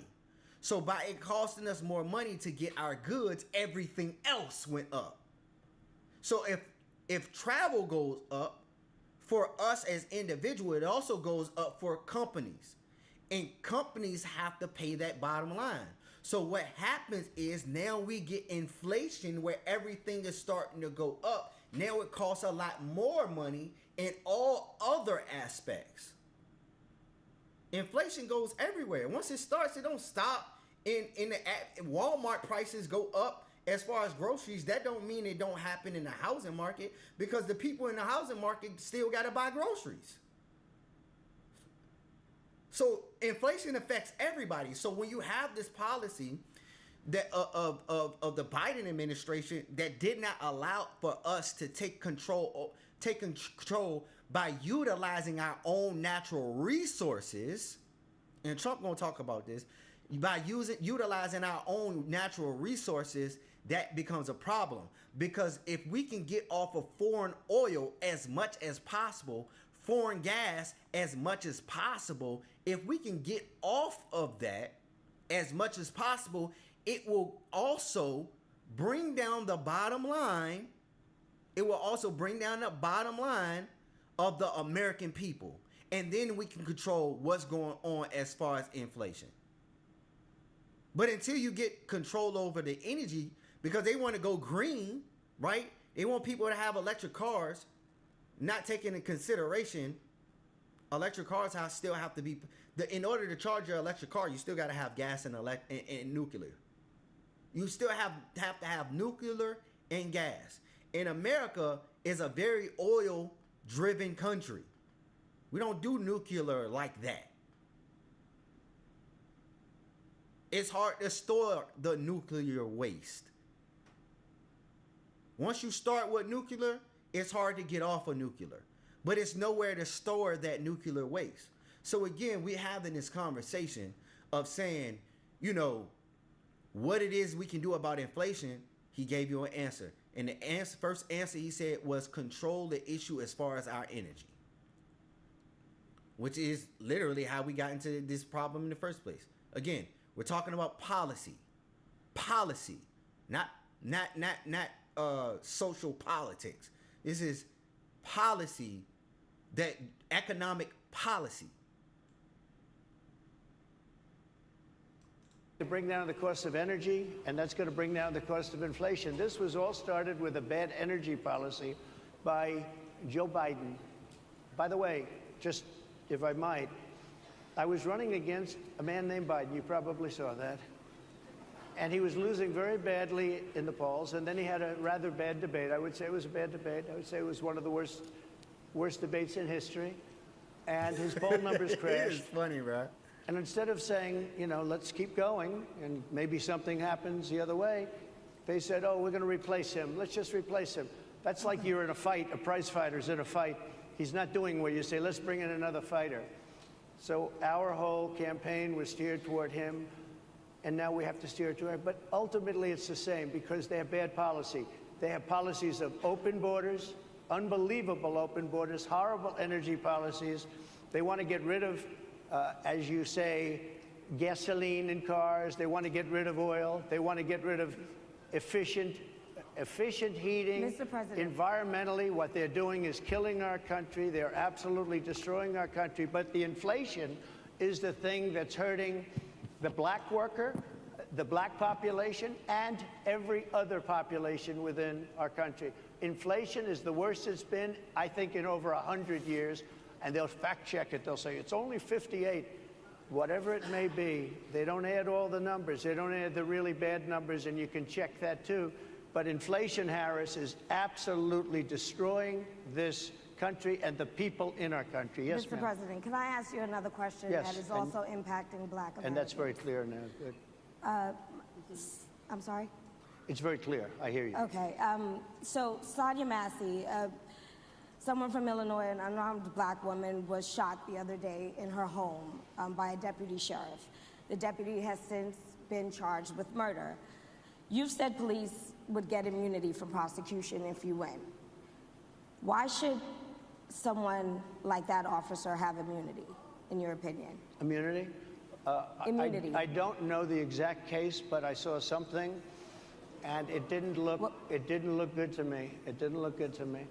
Are you talking with the water, right? Yeah, well, police unions are not backing this person either. Okay. But again, why would... They're going to be charging the officer. I guess they're charging the officer. So why should he receive immunity? Well, he might not. I mean, it depends. It depends on what happens. I'm talking about people that are... Look at the way, this is still a hardball question, and I like this question because it speaks to the social aspect of of this conversation. Like, we have to have that social conversation with President Trump and Biden, especially given the questioning of whether he's effective in handling the social ills of the black community, especially when it comes to police violence. And this immunity that he's talking about giving police officers is a very good question. But if you look at the difference in how the tone of the question is asked, as well as who is, because she asked a good question. It's a hardball question. It's not a softball. It speaks to the heart of what black people in America are experiencing, and she asked it in a way that he's not perturbed about the question. He's not running away from the question. So he's going to answer the question in a Trump way, But yeah, let's listen to how, in the way that he's answering it. I think it's pretty spot on as far as Trump is concerned. Much different cases than that. We need people to protect ourselves. And by the way, in Chicago, as an example, a few weeks ago, July 4th weekend, they had 117 shootings and 17 deaths. Nobody wants that. Nobody wants that. We need to have our police officers have the respect and dignity back. In this particular case, I saw something that didn't look good to me. I didn't like it. I didn't like it at all. So, okay. And see, he asked, and see, this is why I like this question, because he asked about the particular incident, because I don't know. I'm not with Trump all of the time. So I don't know what information he's being given. And this is something that we have to remember, is every single incident, just because somebody's a former president or a president, just because it's big to us does not mean it's big to them. And then I don't mean talking about as importance. I'm talking about you have to realize that these are also people, and some people in America don't even know what's going on with Sonia Massey, right? So we can't fault the president for not knowing or keeping up with everything if he has everything else to deal with, right? He has a lot of other things. And I know I'm giving him a pass, but I'm going to give this pass for anybody. I'll give this pass to anybody who's sitting in these leadership positions. You can't automatically think that the leadership is just supposed to have their eyes on everything and be able to speak to those things at all times. That's like you're trying to make them godlike. Like it was some things that even Obama didn't even talk about because he was like, I will have to go back and look at the facts. That's what Obama would do. He would say he would have to go back and look at it and evaluate for himself to see what it is that he thought about the situation if he didn't know. He was good at saying when he knew, when he didn't know, right? When he had to review something, right? And this is what Trump is saying. He's saying he looked at this particular. He said that this immunity is in certain situations. But this situation, he looked at it and he kind of knew what she was talking about. He was like, yeah, the situation with the boiling water, this and that third. He said, I looked at it and I did not like it. He said he didn't like it. He said he didn't like it. And we can't go and say, oh, Trump is racist. He's just lying to get our vote. We can only go by what they're saying. We like okay, cool. Kamala Harris had a better articulated it better, right? Her disdain for the situation, but they both are coming from the same sentiment. I don't like that. I didn't like that at all. That's what he said. Or are we just gonna say because it's Trump we're gonna ignore it? Come on, bro. We can't do that, bro. We can't do that. If we want to do this for any other political leaders, let's stop doing it. Let's stop doing it as it pertains to anybody else. Let's stop doing that, right? So let's keep going. Can you get a little more specific back to the immunity question? Who would make those well, right now, distinctions? for the most part, people are protected by their unions, by their police unions, or by their police departments.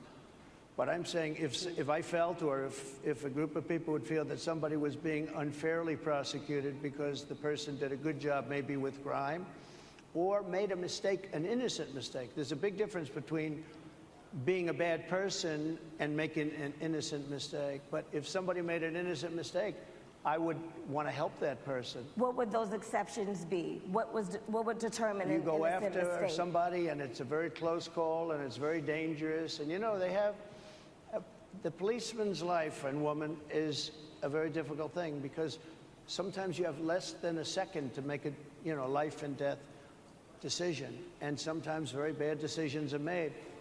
They're not made from an evil standpoint, but they're made from the standpoint of they made a mistake.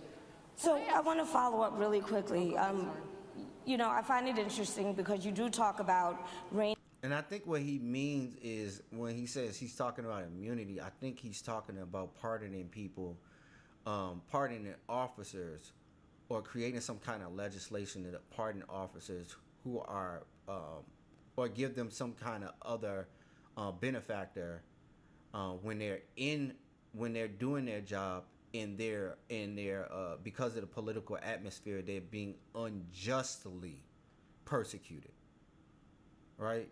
Because not every officer is just doing stuff because they're racist.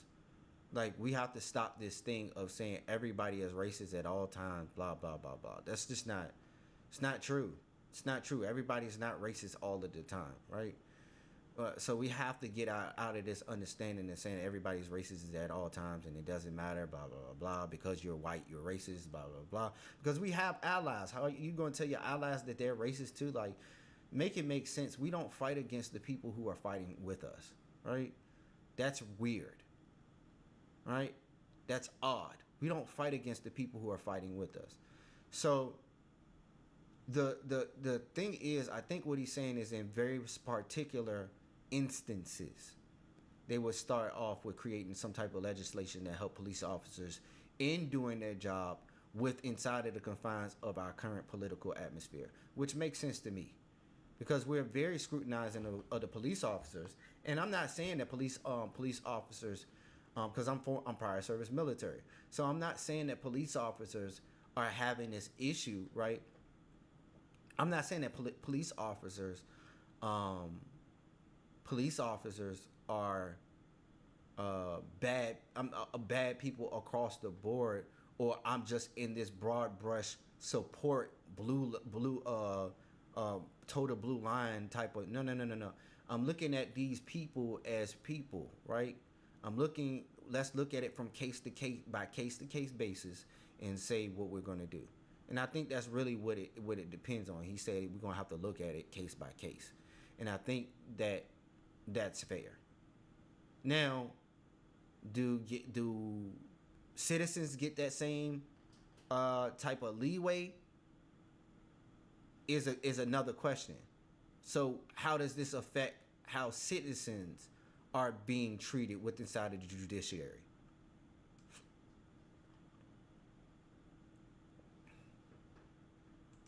In prosecutors, especially when it comes to prosecutors that are prosecuting you. Why doesn't that skepticism apply to law enforcement? Well, I've been prosecuted because I'm a political opponent of two people that have weaponized our justice system. I've been prosecuted. I just won the big case in Florida. Everyone said that was the biggest case. That was the most difficult case. And I just won it. Now, Biden has a similar case, except much worse. I was protected under the Presidential Records Act. Biden wasn't, because he wasn't president at the time. And he had 50 years worth of documents. And they ruled that he was incompetent, and therefore he shouldn't stand trial. And I said, yeah, what they're talking about is Biden gave some classified documents to his author to write his autobiography, and this was before he became president, which was illegal. You should not supposed to be passing off any of those type of documents to anybody. And what they ruled was he was incompetent at the time. They ruled in the favor of incompetency, which he got off through incompetency. Yeah. Isn't that something? He's incompetent and he can't stand trial, and yet he can be president. Isn't that nice? Mr. President, I want to keep... Yeah, because they did not take him, and they still think that Joe Biden is incompetent. I think they really politically, as far as this goes, they don't want to bring Kamala Harris in as a de facto president illegitimately, because that can cause a huge stir inside of the country if they illegitimately make her, because they already think there's a coup against Joe Biden in the first place. Released him on the basis that he was incompetent. They said he had no memory, and he was a nice old guy, but he had no memory, and therefore we're not going to prosecute him. I won the case, and it got very little publicity. I didn't notice ABC doing any publicity on it, George. There he go poking fun at her again. He poking at her again. We covered you extensively, sir. I'd love to move over on to different topics. I didn't notice you do any publicity on it at all. I won the case, the biggest case. This is an attack on a political opponent. I have another one where I have a hostile judge. We have you for a limited time, sir. I'd love to move on to different topics. Excuse you, you're the one that held me up at 35 minutes, just so you understand. If we can move on now to the state of the race, sir, I want to get back to the campaign. Senator J.D. Vance is your running mate. He's had a lot of controversy. He's not going to let it go. He don't like you. He does not like you now. And we've seen a very peaceful conversation between the woman in the red and the woman in the black. And we've seen a peaceful exchange of conversation between these two black women. It's just this one right here in the blue that he don't like. He know what time it is. Come on, bro. We got to stop playing these games like we don't know what's going on with this. Like, stop playing these games. Stop it.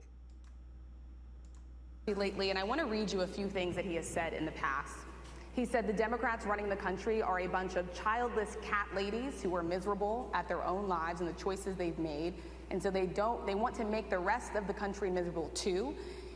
He's not talking here about how great it is to be a parent. He's attacking what he says are the choices people are making to not have children. Did you know that he had these views about people who do not have children before you picked him to be your running mate? And do you agree with him? No, I know this. He is very family oriented, and he thinks family is a great thing. That doesn't mean he thinks that if you don't have a family, it's not. I know people with families. I know people with great families. I know people with very troubled families.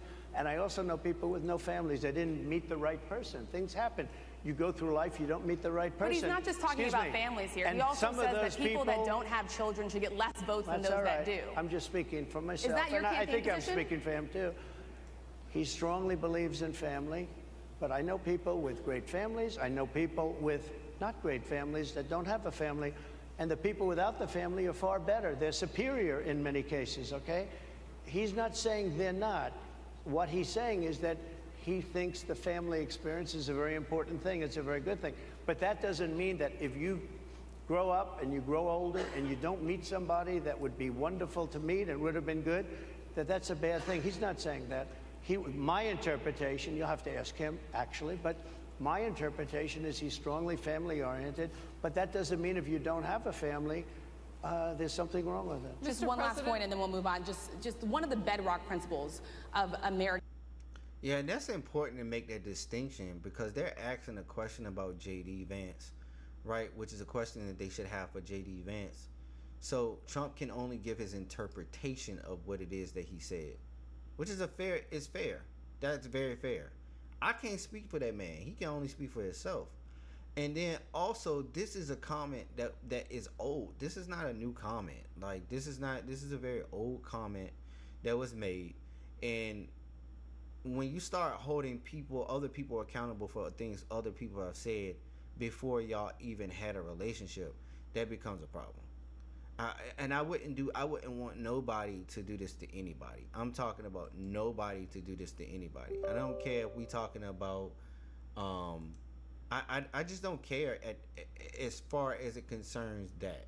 Because once we start holding people accountable to other people and not holding those particular people accountable, we start getting into the realm of unfairness in how we actually judge. And we really shouldn't be getting into this whole because this person said this, like I'm not there. I'm not this person's mom. You can't. You're not gonna hold me accountable to something somebody else said. Like we're not gonna do that. We're just not gonna do that. Let me see. Where?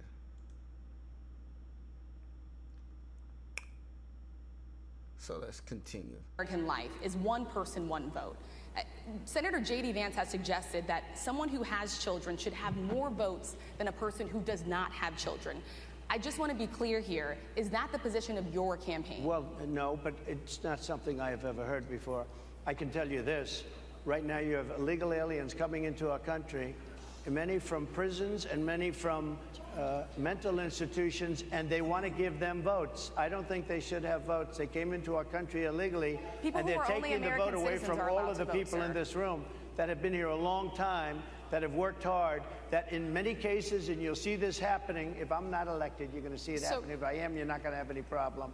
But you're going to see it happening a long time. You're going to see the people in this room and people outside of this room are going to be losing their jobs, the people that have come into this country illegally. Mr. President, can we stay with just kind of the state of the race right now? Because I felt like that vice president question, candidate question was right in there with that. So let's talk about J.D. Vance for a little bit. He's had some stumbles out of the gate. I don't know if you're hearing what we hear as reporters, but it's been a tough couple of weeks for him. Why did you choose J.D. Vance? Why did you choose him? And I'm having a hard time hearing too. I chose him everybody out there can, but it's hard to hear. I'll tell you why.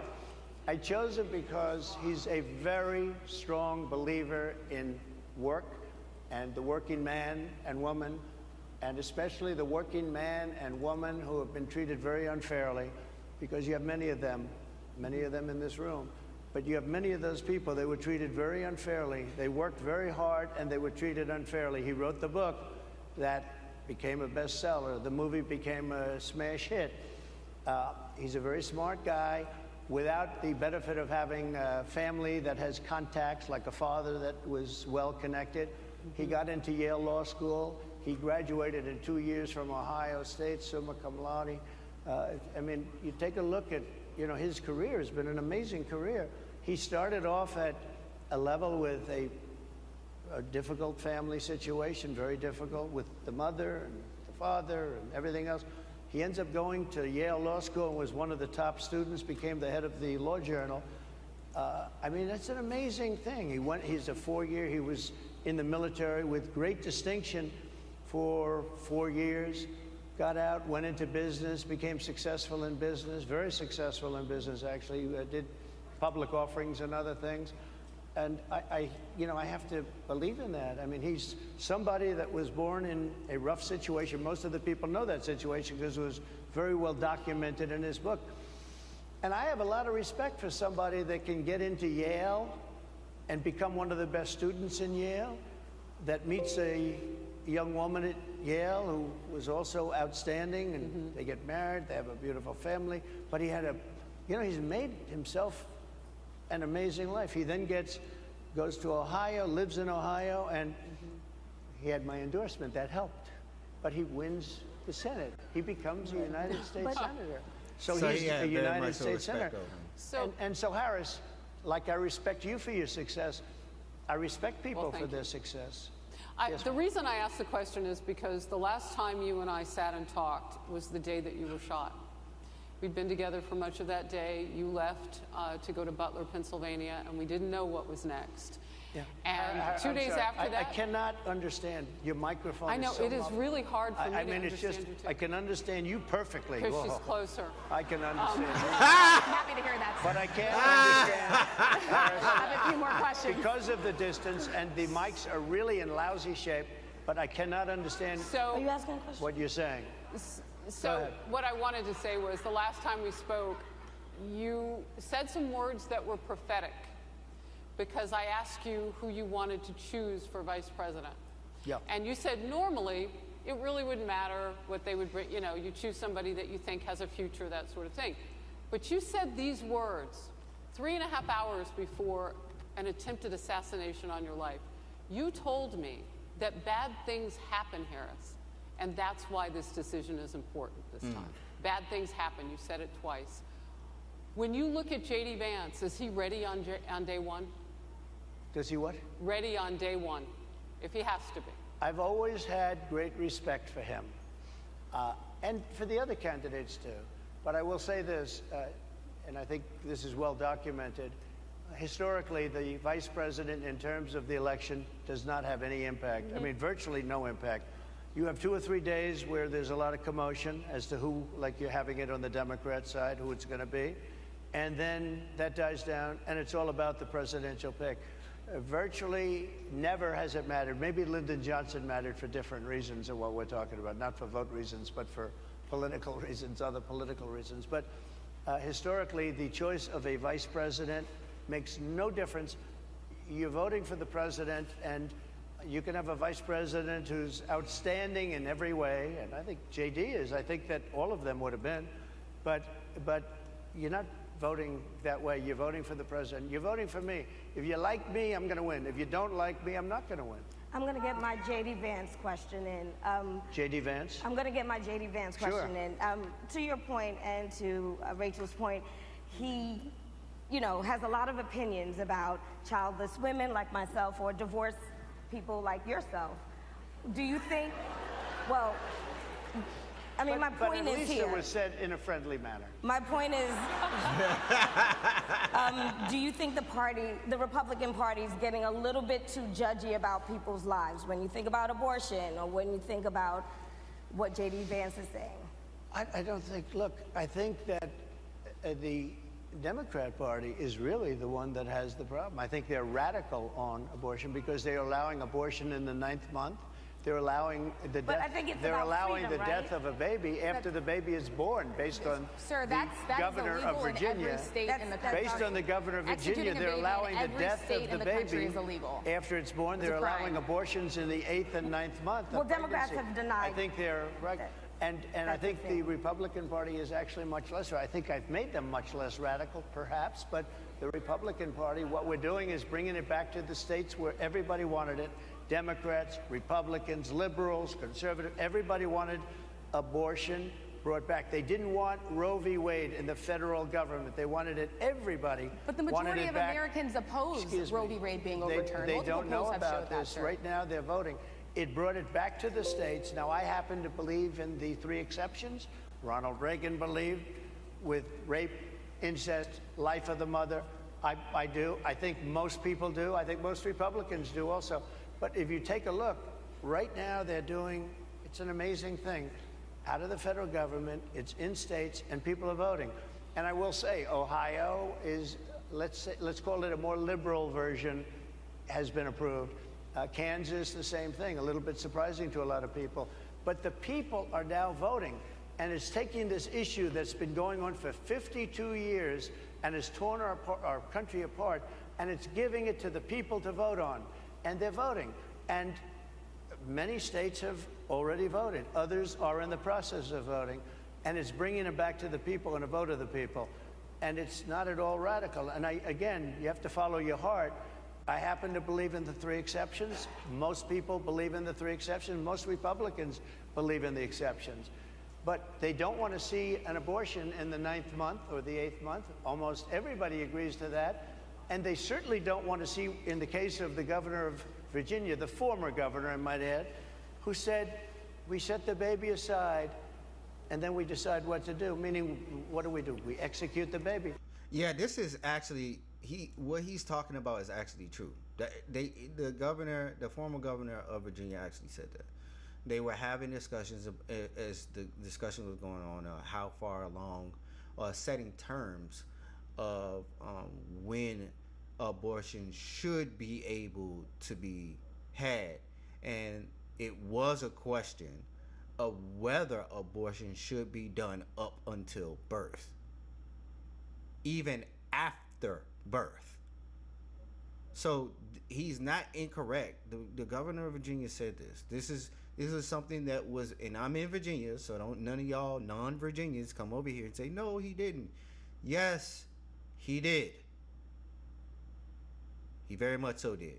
And this was a very big much so uproar as this concerns. So we're not going to sit here and lie and say he didn't say that. So the conversation had about viability has always been a question of how far along should you allow somebody to go if they are to have an abortion. And if we allow limits, again, I was watching the little conversation with Shank Uyghur and Shank Uyghur, I don't know how to say his name, but I was watching the conversation with Shank, and it was Shank and Destiny and Officer Tatum, and they were having this conversation, and they were making, and Shank and Destiny were making it seem as if anytime that you set a policy that restricts, and we talk about restricts abortion, that has to be considered as you are banning abortion, when that has never been the conversation. The conversation has never been about banning abortion. It's always been about setting parameters or restrictions on abortion so that we don't get out of hand with it. That's always been the question. How is it that we are to set the parameters, and how are we to set the parameters of how we do abortion here in America if we are to have an abortion? Now, I'm in the camp of anti-abortion, as some of my other cohorts are. But one of the things that we're not going to do is sit here and try to make it seem as if what we're not going to try to do is make it seem if abortion is not an important part of the conversation at all.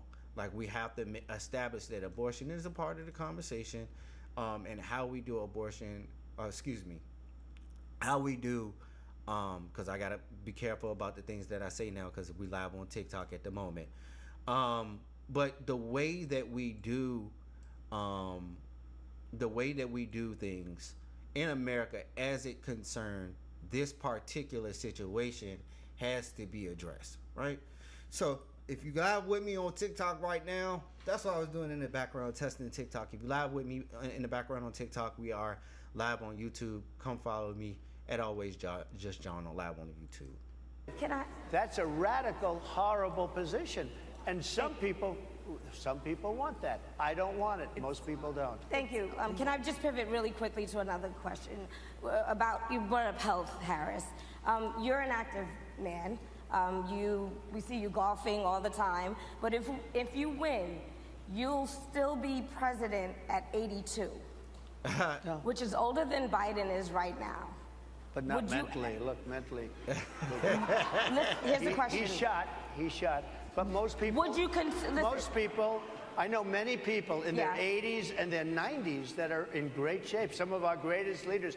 You look at throughout the world history, the greatest leaders, some of the greatest leaders in the world were in their 80s. But here's the question. Would you consider stepping down if you felt that your health was declining?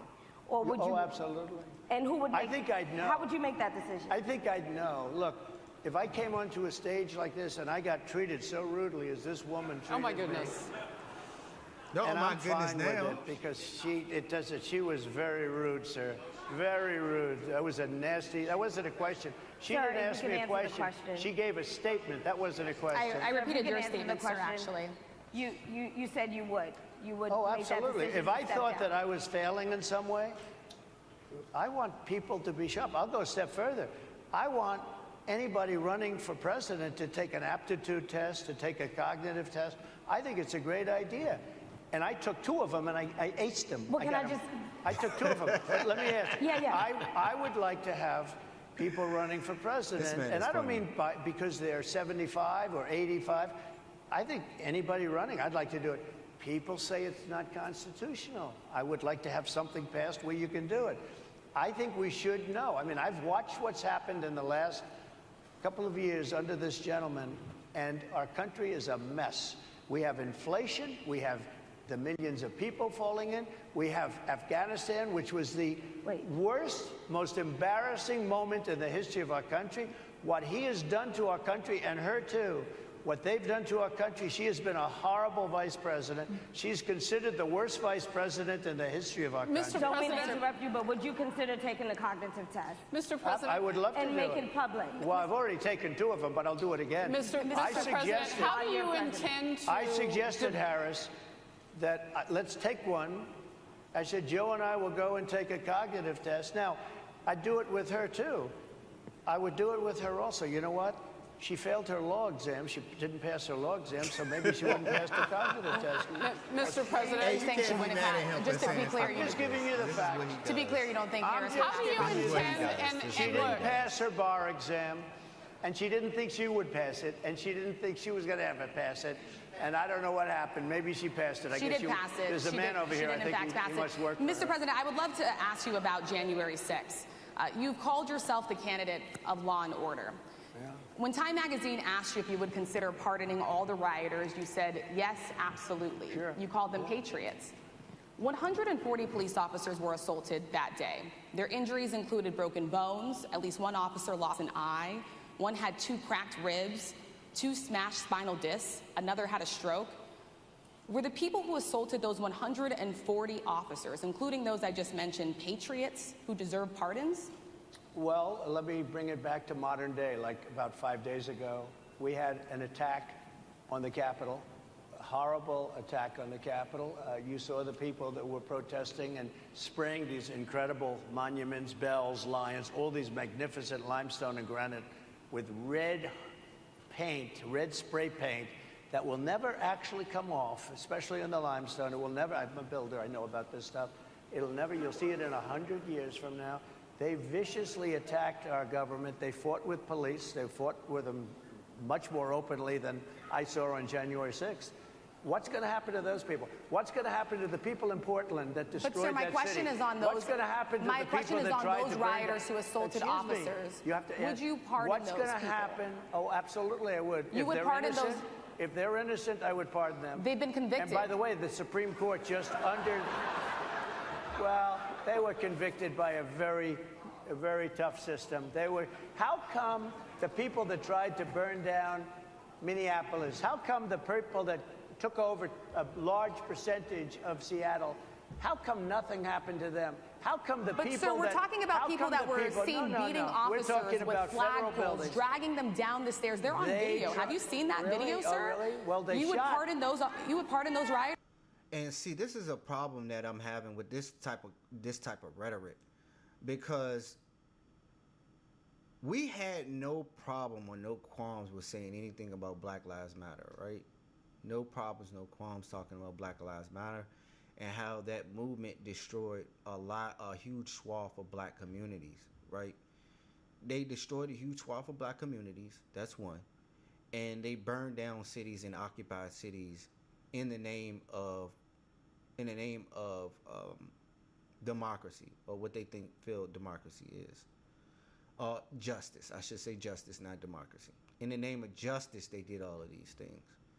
But then when it came to the people who came to the government, so this is the problem. We have somebody protecting the government and saying the government should have been protected, but not those people whose businesses were destroyed. And there shouldn't be anybody who is persecuted after they destroyed people's businesses and their livelihoods. Some of these people are never coming. Some of these people, as far as pertains their own businesses, are never coming back. They're not coming back. Why are they not coming back? They're not coming back because of what happened during those times. They were bankrupt, taken out of business because of what happened during the George Floyd riots, during the Trayvon Martin riots, during every single riot that we had in our country from the time Obama was in presidency until now. They shot a young lady in the face who was protesting. They shot her in the face. You know, nobody died that day. You do know that. But people died in Seattle. Nobody died, but people died in Minneapolis. You know, people died in Minneapolis. And nothing happens, and nobody ever talks, and nothing happens to those people. But you went after the J6 people with a vengeance. And I'll tell you what about the cops that were, and I'm all... And yeah, that is hypocrisy. It really is. When you really think about it, it's hypocrisy. You're attacking people for utilizing, you are literally attacking people for utilizing their own God-given right. It's okay for you to go destroy your own stuff, but when it comes to you attacking the government, who is the problem, then we got a problem. People have the Constitution supports, and it dependent, and the mutiny at this point in time depends on who's in power. It's not a mutiny. It's not a mutiny when y'all do it, but it's a mutiny when we do it because we in power. That's what it really has to do with. All for the police, as you know. But what about the police that are ushering everybody into the Capitol? Go in, go in, go in. What about that? Look, nothing. Yes, and that happened. There's plenty of videotapes. I mean, not videotapes, but there's plenty of video evidence to show that people were being ushered in. They were being brought in to the Capitol. It wasn't like they all just kicked down doors. No, some of the people was let into the Capitol. Some of the people was let into the Capitol.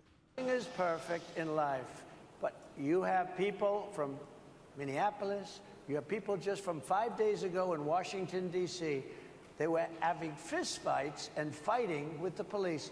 They were spraying and destroying. They were desecrating our monuments in Washington, D.C. 5 days ago, and nothing happened to them. And you can't have two systems of justice. That's why they went after me as a political opponent, because they felt they couldn't win without doing that. And we're going to win our cases and we're going to be vindicated. But I have to spend a lot of time on that and money. That's what they want. After the election, they won't care. Although in my case, I think they probably will because the hatred is pretty deep. But I'll tell you, they went after me as a political opponent. That's never happened in our country before. And it sets a terrible, terrible precedent.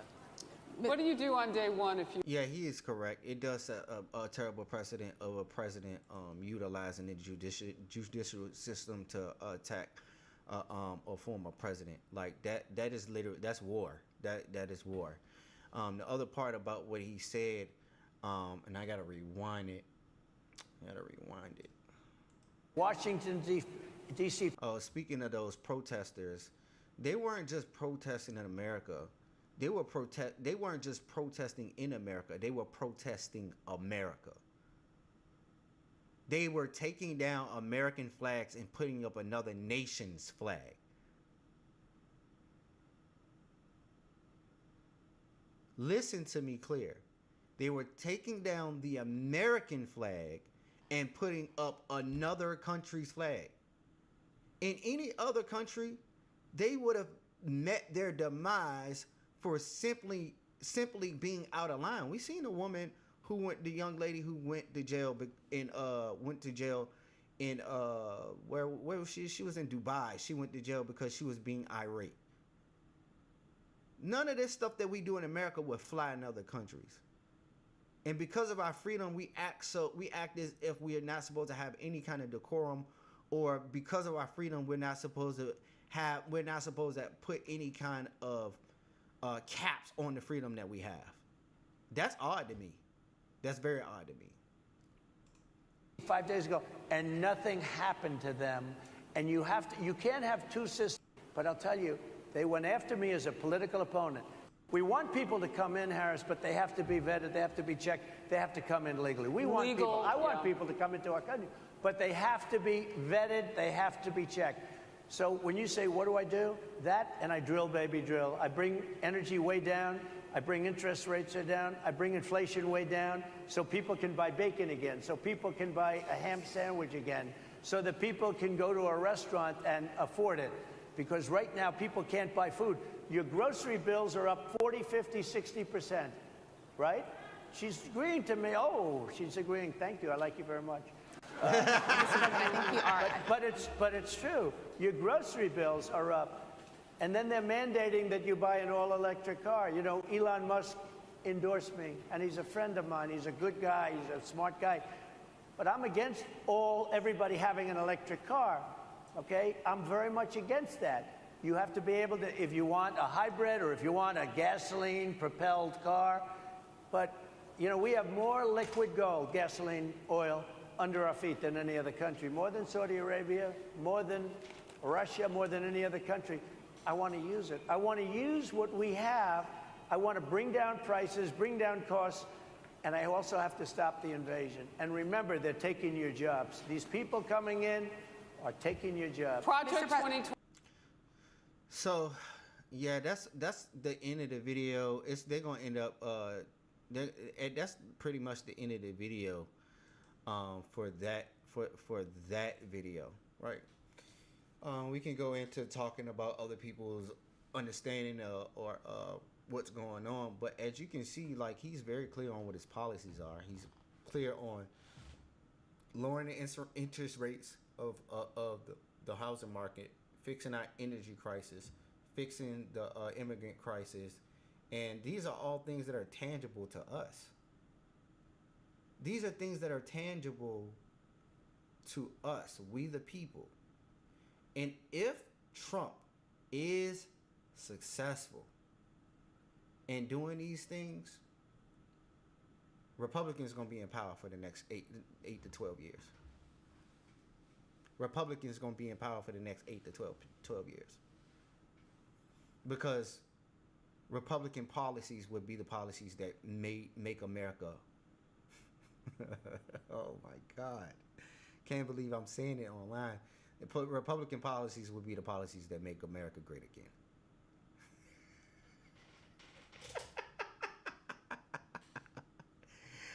Oh my God. But and I say that in jest. But again, you know, those would be the policies that will actually make us will actually give us the ability to have power again, you know, and that's simply what it is. It's just, you know, I'm shout out to everybody on TikTok. If you're coming in wrong, you probably won't, because right now I'm shadow banned on TikTok. This is why I'm putting more of my energy into YouTube. So if you're on TikTok or you come across this live stream on TikTok, I would implore you to go ahead and follow me on YouTube, because I am leaving the platform. I am going to put more of my energy onto YouTube and to doing things on YouTube. Yes, I would love to have the functionality of having conversation with you guys, like I did on TikTok. But according to TikTok guidelines, I am more so. According to TikTok guidelines, I am very much so shadow banned. Most of the people that I see, typically they are not getting my notifications. So yeah, again, if you want to join in on the conversation, hit me up. I'm on YouTube. You can see my banner here. YouTube, always just John. Same thing as here on TikTok. Shout out to everybody who's on YouTube, and shout out to everybody who's going to watch later on Facebook. I appreciate each and every last one of y'all. I really want to say this. I want you guys to start having these conversations in the comment section, so that we can actually see what it is that people are saying, because I want to have the conversation with you guys. I don't want to be in a position where I'm just talking to myself. I want to have the conversation with more people. The only way that we can actually get this information out here, the only way we can continue to do what it is that we do, is if we have conversation amongst one another. We cannot come to any kind of solution until we can start the conversation, and have a conversation started in a very in a manner that is conducive for us moving forward. So with that said, man, I love you guys with the love of the Lord. We are going to go ahead and go back to our typical, as we move forward through this election season, we're going to move forward in cooperating.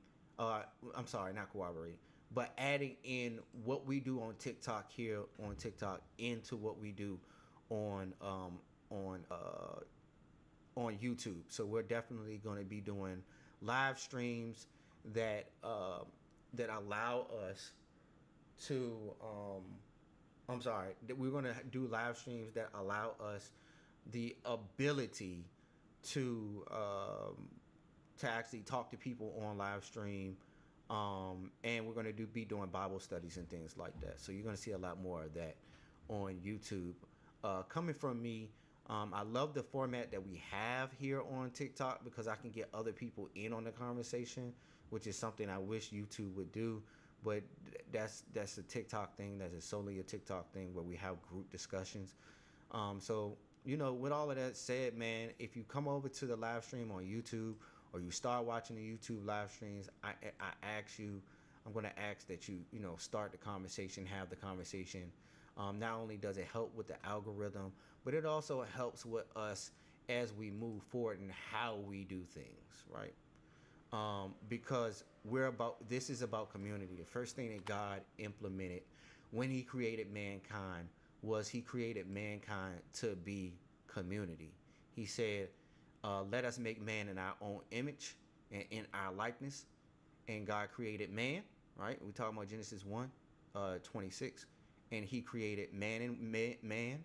And in the image of God, he created them, male and female. And that's what we want to do. We want to continue to create situations. We want to continue, not create situations, but we want to continue to be in positions where we are, we want to continue to be in positions where we can continue on to create a platform about community and not just about talking head, giving y'all facts and giving your opinion. I really do like to hear other people's opinions about things because it helps. It helps. It helps. It helps. It helps with